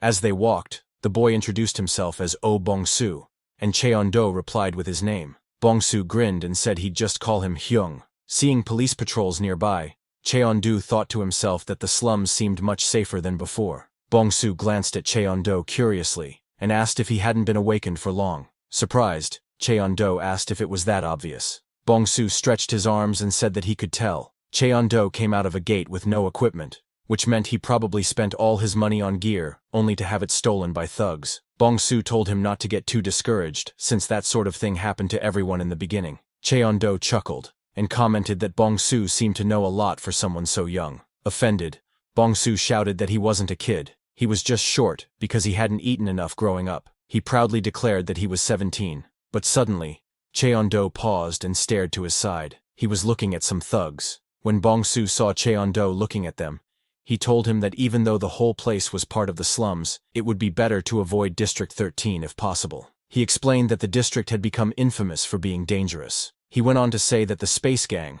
which used to operate in District 11, had recently expanded their territory into District 13. The police had mostly given up on controlling that area, so people avoided going there entirely. He pointed out that they were currently in District 12. Hearing that name, Cheon-do looked thoughtful. Space Gang? He muttered inwardly, his expression hardening. He then wondered if the orphanage he used to live in back in District 13 was still standing. Elsewhere, in a small clothing shop, a woman sighed tiredly while staring at a sales sign that read, 1+1 for just 20,000 won. She leaned on the counter, complaining to herself that she must be crazy for trying to run a clothing store in the slums. She lamented that young couples didn't even have children anymore because they couldn't afford them, and since children's clothes were her main business, sales had dropped badly. Looking around the quiet store, she wondered aloud if she should just switch to a different kind of business altogether. But suddenly, the small bell above the shop door jingled as Bong-soo and Cheon-do entered. Bong-soo raised his hand and shouted cheerfully,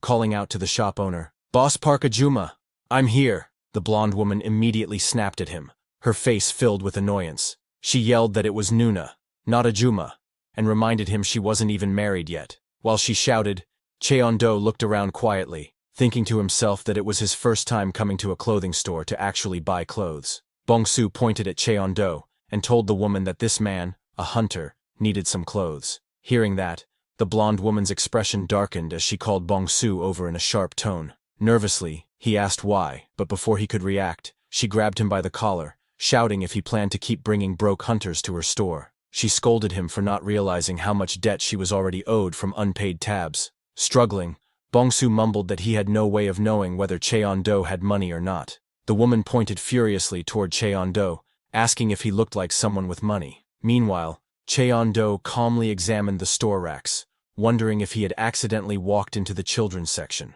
Still being held, Bong-soo tried to defend himself, muffled, but insisting that Cheon-do was at least handsome. The woman glared at him but couldn't argue back. Then, Bong-soo shouted that she was the one who told him to help pitiful hunters, because they reminded her of her late younger brother. Embarrassed, she argued that she had only said that once or twice, and that if she kept helping kids like him, she'd end up homeless. Their bickering grew louder, with Bong-soo shouting that she was the one who first helped him by buying him a meal. She replied that it didn't matter, and told him to clean up while she gave him some money. But before they could continue arguing, Cheon-do stepped forward and spoke politely. "Excuse me," he said. He took out a check and told them he wanted to buy some clothes, asking how much he could get with all the money he had. Hearing that, both the shop owner and Bong-su froze in shock as they stared at the check in Cheon-do's hand. Their eyes widened in disbelief. The woman stuttered, barely able to form words, realizing that he was holding a check worth 10 million won. Bong-su also gasped loudly,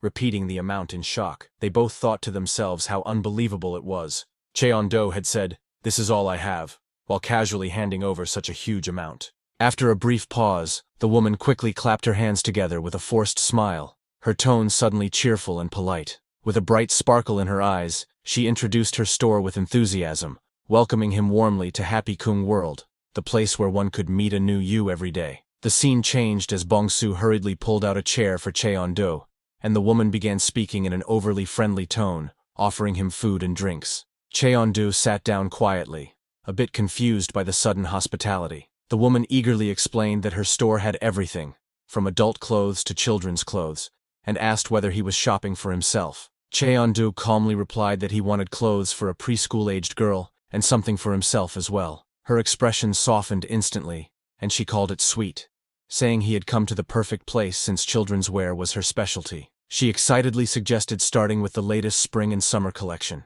As she began showing options, she waved around bright frilly dresses, declaring that lace was an absolute must-have. Then she held up coordinated outfits, saying they were great for active kids since they were easy to move in. Finally, she held up a pink outfit, and said with full confidence that if he ever saw pink, he simply had to buy it. Cheon-do sat quietly at the table, while Bong-su stood behind him, both looking a bit overwhelmed as she continued showing outfit after outfit with unshakable enthusiasm. The receipt machine printed several long slips filled with text. The blonde shop owner looked down at the piles of clothes on her counter, exhaustion and disbelief on her face. Every item had been sold out.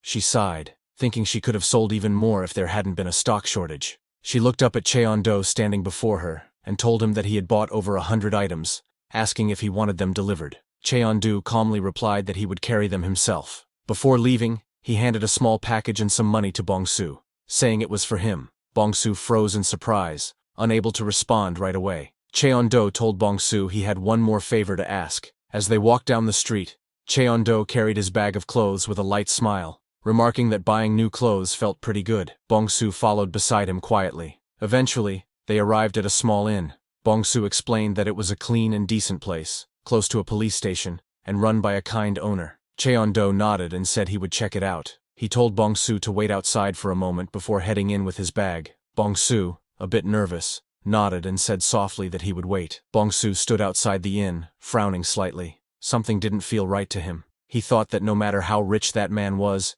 it didn't make sense for him to give a street kid like him 100,000 won, and even buy him clothes. He tightened his grip on the bag in his hands, unease growing inside him. He'd heard stories about people who lured homeless kids with money just to kidnap them later. The thought made him wonder if he should run away before it was too late. But then, another thought crossed his mind. What if Cheon-do was actually a good person, someone kind like Boss Park? The image of her bright smile came to his mind, softening his doubt. Just then, the door to the inn opened, and Cheon-do stepped out. He said the place was just as Bong-su described, clean and run by a kind owner. Then, he held out a key with the number 303 on it, and told Bong-su to take it. He explained that it looked like Bong-su had been living on the streets, so he'd already paid a year's rent in advance. Bong-su would live here from now on, and meals were also covered, so he should eat properly. Bong-su's eyes widened in shock. He looked down at the key in disbelief, struggling to process what he'd just heard. Cheon-do then turned to leave, saying he would be on his way. Bong-su hesitated before asking quietly if he would be kidnapped if he went inside the hotel. As he said that, suddenly, a bright blue portal swirled in front of him. Cheon-do turned and asked Bong-su what he was talking about, reminding him that he was the one who had introduced them. Hearing that, Bong-su questioned Cheon-do, asking what his real goal was if not that. Bong-su looked at him with an expression filled with doubt and emotion. He said softly that they had only met for the first time that day. The finder's fee, the new clothes, and even the room. He couldn't understand why Cheon-do had been so kind to him. Hearing that, Cheon-do smiled faintly, and told Bong-su that he simply reminded him of how things used to be long ago. Cheon-do confessed that he once lived the same way Bong-su did, though that was a very long time ago. As the portal shimmered brighter, Cheon-do's voice echoed gently, saying goodbye, and that they would see each other again someday. With that, Cheon-do returned to the demon world. Standing under the clear blue sky with a large bag in his hand, he announced that he was back. Little Nari ran up to him, her face full of surprise, asking where he had gone without saying anything. Cheon-do replied calmly that he had gone to buy them a present, and showed her the bag full of clothes. Little Nari's eyes sparkled with excitement as she peeked inside the bag. Seeing the pile of new clothes, she gasped and shouted in amazement. Ku looked into the bag too, and was clearly surprised by the amount. Little Nari quickly pulled out a bright yellow outfit, grinning widely and saying the clothes were really pretty. Nam-gi, beside them, nervously asked if there was anything for him, to which Cheon-do flatly replied that there wasn't. Little Nari didn't mind. She happily clutched her new clothes as Cheon-do told her that if she found something she liked, she could go inside and try it on. Excited, she ran off toward the cabin, saying she would do it right away. Inside the cabin, sunlight streamed through the doorway, shining on the strange egg resting in the wooden box. Cracks began to spread across its surface, glowing faintly with orange light. Outside, Cheon-do sat at a wooden table, folding clothes neatly into stacks. As he worked quietly, he thought to himself that once he started folding, it somehow relaxed him. Suddenly, little Nari called out for him, asking him to look at what she was wearing. She twirled happily in her new yellow dress and hat, saying she thought the outfit was cute. Cheon-do smiled and agreed, asking if that one was her favorite. Little Nari thought for a moment, then said she wanted to try on a few more. A while later, she came out struggling with a pair of jeans that were too big, asking how anyone was supposed to wear them. Soon after, she appeared again, draped in an oversized shirt, laughing and pretending to be a ghost. Cheon-do looked at her with an amused smile, realizing it was his shirt she was wearing. She kept showing different outfits, full of energy and excitement, saying there were so many cool ones to choose from. Watching her, Cheon-do couldn't help but chuckle softly, commenting that she was so hyped up, but also really cute. Finally, little Nari came running again, proudly saying she had chosen her outfit. She wore a hoodie with a small yellow chick printed on the front and shorts that matched her shoes. With a big grin, she said she loved it because the chick looked just like Ku. Hearing that, Ku, beside Cheon-do, stared in disbelief, asking if that was supposed to be him. Cheon-do smiled and told her that she had made a good choice, asking if she wanted to put the rest of the clothes away by herself. Little Nari eagerly nodded and ran off, saying she would take care of it. After she left, Ku floated nearby, looking at the pile of clothes with concern. It asked what Cheon-do planned to do with all of them, since there wasn't enough space in the house. Cheon-do thought for a moment, and said he had an idea. He planned to expand the house and add a dressing room with a walk-in closet. As he imagined the layout, Ku questioned whether that meant cutting down more trees. Cheon-do calmly told it not to worry, explaining that he already had someone else to handle chopping wood. Turning his head toward the field, he called out, asking if Nam-gi was ready for some special training. A loud crash shook the ground as Nam-gi suddenly appeared, landing with energy and confidence. Kneeling on one knee, he declared that he was always ready for special training. He then stood up straight and proudly said that he had even brought Cheon-do's training gear with him. Cheon-do got confused and asked what he meant by training gear. Nam-gi proudly held up the old leather armor made of Ku's skin, asking, "Isn't this Cheon-do's training uniform?" He mentioned that the armor was covered in some kind of strong poison, admitting he had accidentally touched it and nearly died. Excited, Nam-gi looked at Cheon-do and said that it must be part of his extreme training, pushing his limits even during daily life. With admiration, he declared that he respected Cheon-do greatly, and promised to work even harder by following his example. Hearing him, Cheon-do thought to himself that he had just never bothered to wash it properly, and Nam-gi misunderstood it. Cheon-do then told Nam-gi that since he respected it so much, he should wear it himself. Hearing that, Nam-gi froze in fear, unsure if he had heard correctly. Cheon-do seriously told him that he was already done with his own training. He told Nam-gi to put on the armor and start chopping wood, while he and Ku would choose which trees to cut. Panicking, Nam-gi shouted that he would die if he wore the poisoned armor and questioned why they suddenly needed wood. But before he could continue, little Nari burst out of the house, calling for Cheon-do in alarm. When he turned to her, she shouted that the egg was acting weird. Hearing that, everyone rushed inside and saw cracks forming across the dark shell of the egg. Glowing lines spread across its surface as the egg began to shake. Cheon-do observed the movements and said that judging from how it was moving, the egg was about to hatch. Hearing that, little Nari gasped in surprise, while Nam-gi watched with wide eyes, realizing that something incredible was about to happen. Nam-gi nervously asked Cheon-do what if the creature inside the egg might be a disaster-class monster. Hearing that, Cheon-do began to think, but little Nari laughed excitedly and claimed that she was sure it would be something cute. Namgi frowned and muttered that they could never be too sure, but little Nari immediately shouted in protest, refusing to believe it could be dangerous. Just then, a crack spread across the egg, and a glowing yellow eye suddenly appeared from within. The group froze as the shell began to break apart. Namgi panicked, yelling that it was hatching. Little Nari's eyes sparkled with excitement as she repeated the words, her voice filled with wonder. The egg shattered completely, and a claw covered in golden scales burst out. Sharp talons tore through the air, followed by a powerful tail that smashed through the remaining shell. As the creature emerged, Namgi described what he saw in horror. Sharp claws, thick scales, and a tongue that lashed out in fury. He shouted that the monster looked terrifying and tried to say what it was, but then, the newly hatched creature lifted its head and let out a cheerful chirp. Everyone froze in shock as they saw the small, bright-eyed baby staring at them. Despite its fearsome entrance, it looked surprisingly cute. Namgi stared at the tiny creature in disbelief, asking if it was a chick or a snake, completely unsure what he was looking at. Little Nari's eyes sparkled with excitement as she leaned closer, shouting that it was adorable. The small creature tilted its head and chirped, making her squeal with joy. But before anyone could react, it suddenly jumped off the table, moving with surprising speed and agility. Everyone's eyes widened in shock as the strange creature leaped high into the air. In an instant, it landed right on Namgi's face, wrapping its tiny body around his head. He stood frozen, eyes wide, as the creature's tail flicked and its tongue playfully stuck out. There was a brief moment of silence.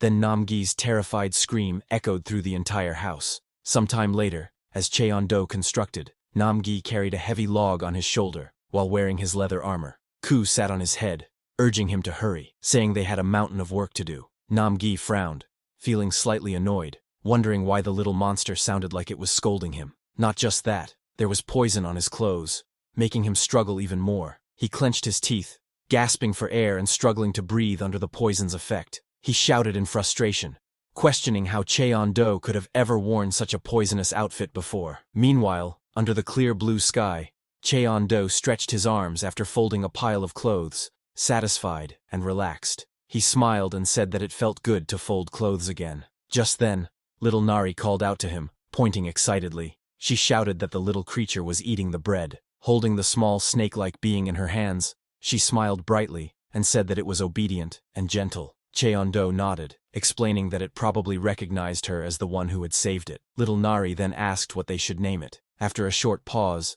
Cheon-do suggested calling it Sasa, since it was a snake. But before anyone could respond, the golden snake suddenly dashed away, glowing with energy. Startled, little Nari shouted in panic, asking where it was going. She ran after it, yelling for it to come back. Watching them from afar, Ku smiled and commented that those two seemed to be getting along well. Cheon-do agreed, and added that little Nari really seemed to like their new family member. Cheon-do then looked at the small golden creature with curiosity, and asked Ku if it was a rare species. He mentioned that he had never seen one like it before. Ku agreed, saying it hadn't seen one either. Then, speaking in a serious tone, Ku said that if the golden snake had come from the volcanic region, they would need to watch the mandragora carefully. Hearing that, Cheon-do got confused and asked why. Ku explained that monsters from volcanic regions often loved eating plant monsters. Since plants were scarce there, they would eat any kind they found. It added that those monsters especially liked plants filled with demonic energy, meaning the snake would likely try to dig up and eat the mandragora.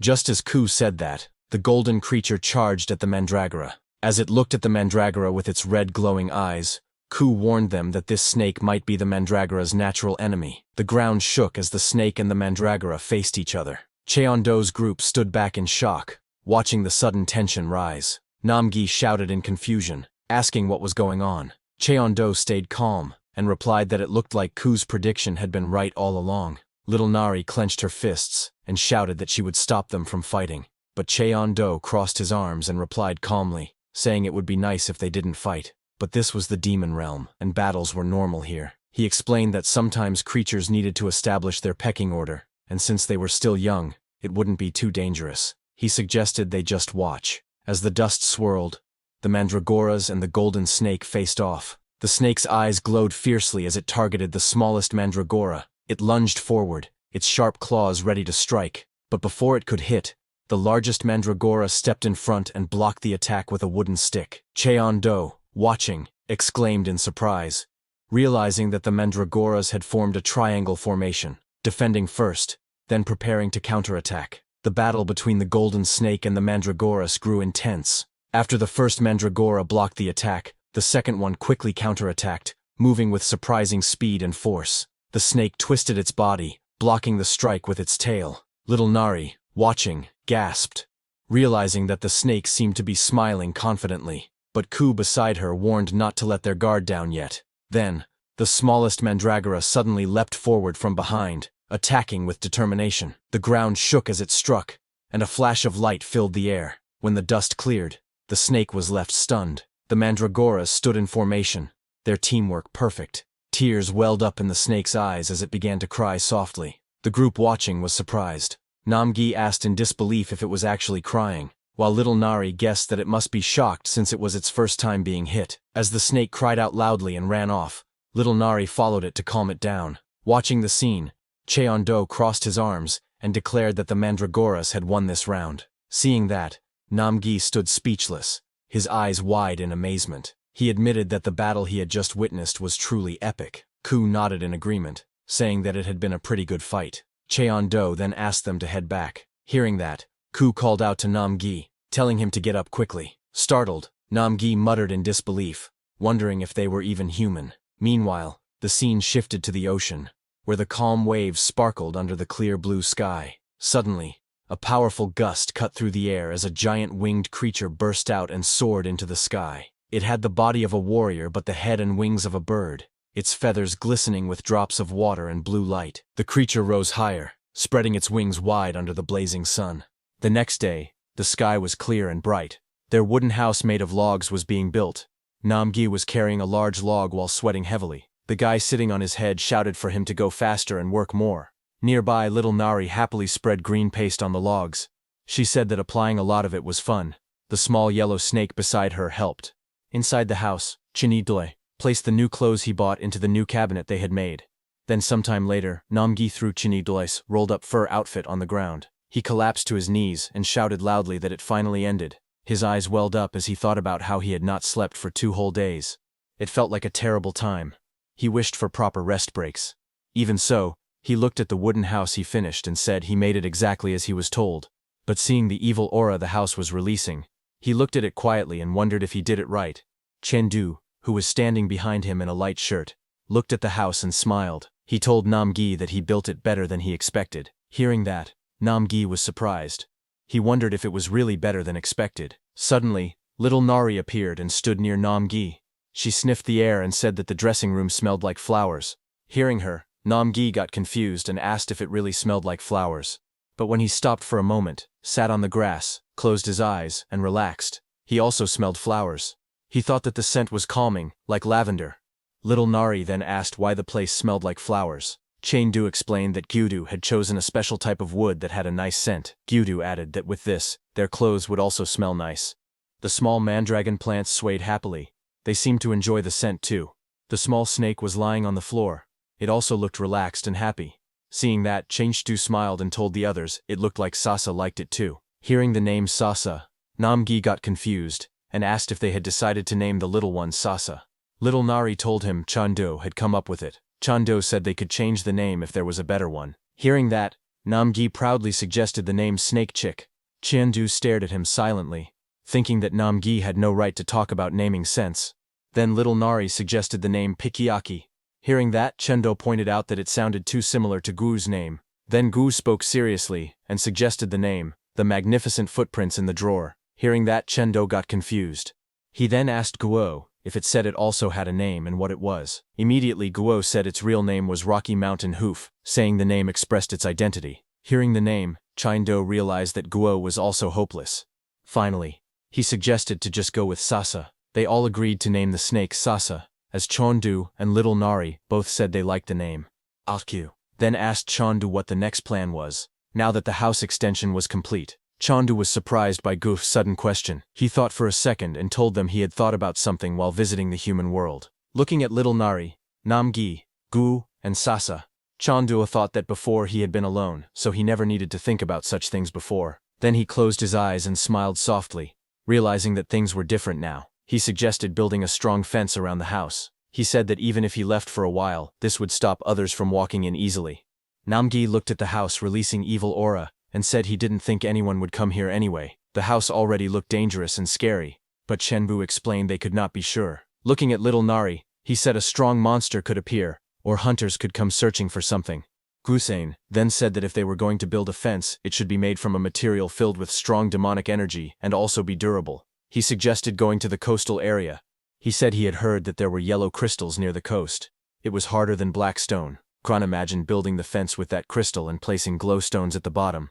Hearing that, Chengdu thought it would look nice at night, like a campsite. He then decided they should go to the coastal area right away. Hearing this, little Nari became very excited and said they were going to the beach. But Namgi was shocked and stuttered upon hearing they were going to the coastal area.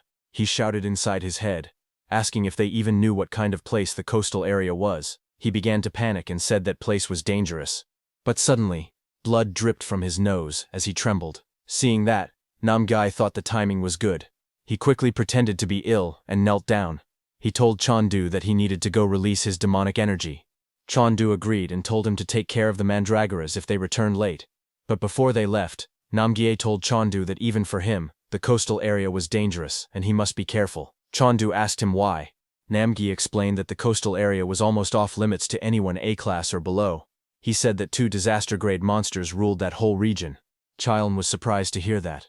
Namgie explained that those 2 monsters were chimera hunters, who had escaped a lab long ago. They had heads like birds, but their bodies were still human. Meanwhile, one of the creatures Namgie was talking about was flying above the coastal area. It was large, with a bird's head and wings, and it flew through the sky. On the ground, a group of hunters saw it. One of them pointed and said it had finally appeared. He ordered the others to prepare the tracker. Another person formed a glowing ring in his hands and said he was on it. He threw the glowing ring into the sky. The ring flew fast and hit the bird-like creature in the air. The group said it was a direct hit, but the creature did not fall. Instead, it quickly flew away. One of the hunters commented in surprise, asking why it was running away so fast.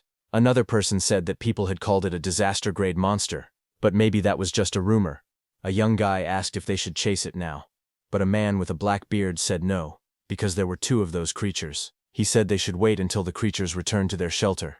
He explained that the tracker had already hit, so there was no need to hurry.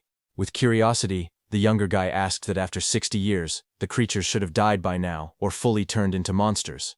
He wondered why their bodies were still human. The black-bearded man said they should be seen as a kind of failure. The man with the black beard looked confident as he spoke.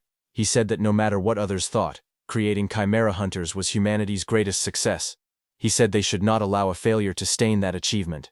He declared that today they would erase that failure. But suddenly, a soldier nearby was using binoculars. He called out nervously to the team leader. The team leader asked what was wrong. The soldier looked through the binoculars again. He saw the winged monster in the sky. He realized that the monster was not running away. Instead, it was flying straight toward them. The soldier shouted in panic that the monster was coming their way. The team leader quickly yelled for everyone to raise a defensive barrier. A green barrier formed on the ground, but the winged monster came down at high speed and crashed into it with great force. The barrier shattered. The impact pushed the hunter team back. The leader and the soldier were hit by the shock, and both cried out in pain. The bird-headed monster flew up high into the sky. From above, it looked down at the people on the ground. Someone shouted in shock that the barrier had been broken in just one hit. The bird-headed monster flipped in the air and came diving down again. The people on the ground became nervous. One person wondered if their judgment about the monster had been wrong. The monster rushed toward them with strong power. The leader yelled at everyone to stop the monster immediately. Just then, little Nari jumped in and kicked the monster with force, shouting loudly for the monster to stop picking on weak people. The monster stared at her and immediately realized that she was also a chimera. The monster swung its arm, but little Nari blocked it. She returned to Chain's side and watched the monster carefully. Little Nari said that the sparrow-looking man was bullying others, but Chen Ag looked at the monster and quietly told her that it seemed to be the other way around. Behind them, the soldier called out to his team leader urgently. He said to the team leader that he sensed a mechanical creature nearby. The surprised team leader asked what he was talking about all of a sudden. The soldier hesitated and said the commission fee was good, so he accepted a tracking device. Hearing them, Chayan placed his hand on little Nari. He remembered that little Nari had a tracking device on her. He thought this situation was getting annoying. He looked ahead at the birdman and thought that he didn't expect to see this person again. As the creature with the head of a bird landed on the ground, Cheon spoke casually and asked if it remembered him. He told the bird-headed creature that they used to be roommates and asked what number it was again. Hearing that, the bird-headed creature was shocked. Cheon continued speaking, saying he didn't expect the creature to still be alive. He said it was strange how things turned out. Hearing that, the bird-headed creature started trembling, slowly remembering Chenwu High School. But suddenly, Chen heard the soldier telling his team leader that this new man seemed suspicious. Hearing this, the team leader suggested that they should leave for now. He asked his group to prepare to retreat and regroup later. Hearing them, Cheon told the bird-headed creature that if these hunters went back now, it would cause trouble for both sides. He suggested that they should clean this up. Hearing Cheon speak, the bird-headed man recognized him and said that it was really him. The bird-headed man remembered Cheon's scent from the past. He thought that he could forget many things, but he could never forget that smell. He remembered the time when he and Cheon were in a lab together. They were lying on cold metal tables with wires attached to their bodies. Only they knew that experience. That smell came from the chimera cell combination drug used in the TDA research lab. The bird-headed man looked at Chen, who had a small owl on his head and a small snake around his neck, and with a smile said, "It has been a long time." Number 17. That's all for today, everyone. Before we wrap up, I want to let you know that we've recently launched a membership program here, where you can enjoy perks like early access to videos and soon, exclusive content just for members. You'll also receive custom badges and emojis to enhance your interactions. If you're interested, consider joining our membership to enjoy these benefits. Check out the link in the description to join. See you all in the next video.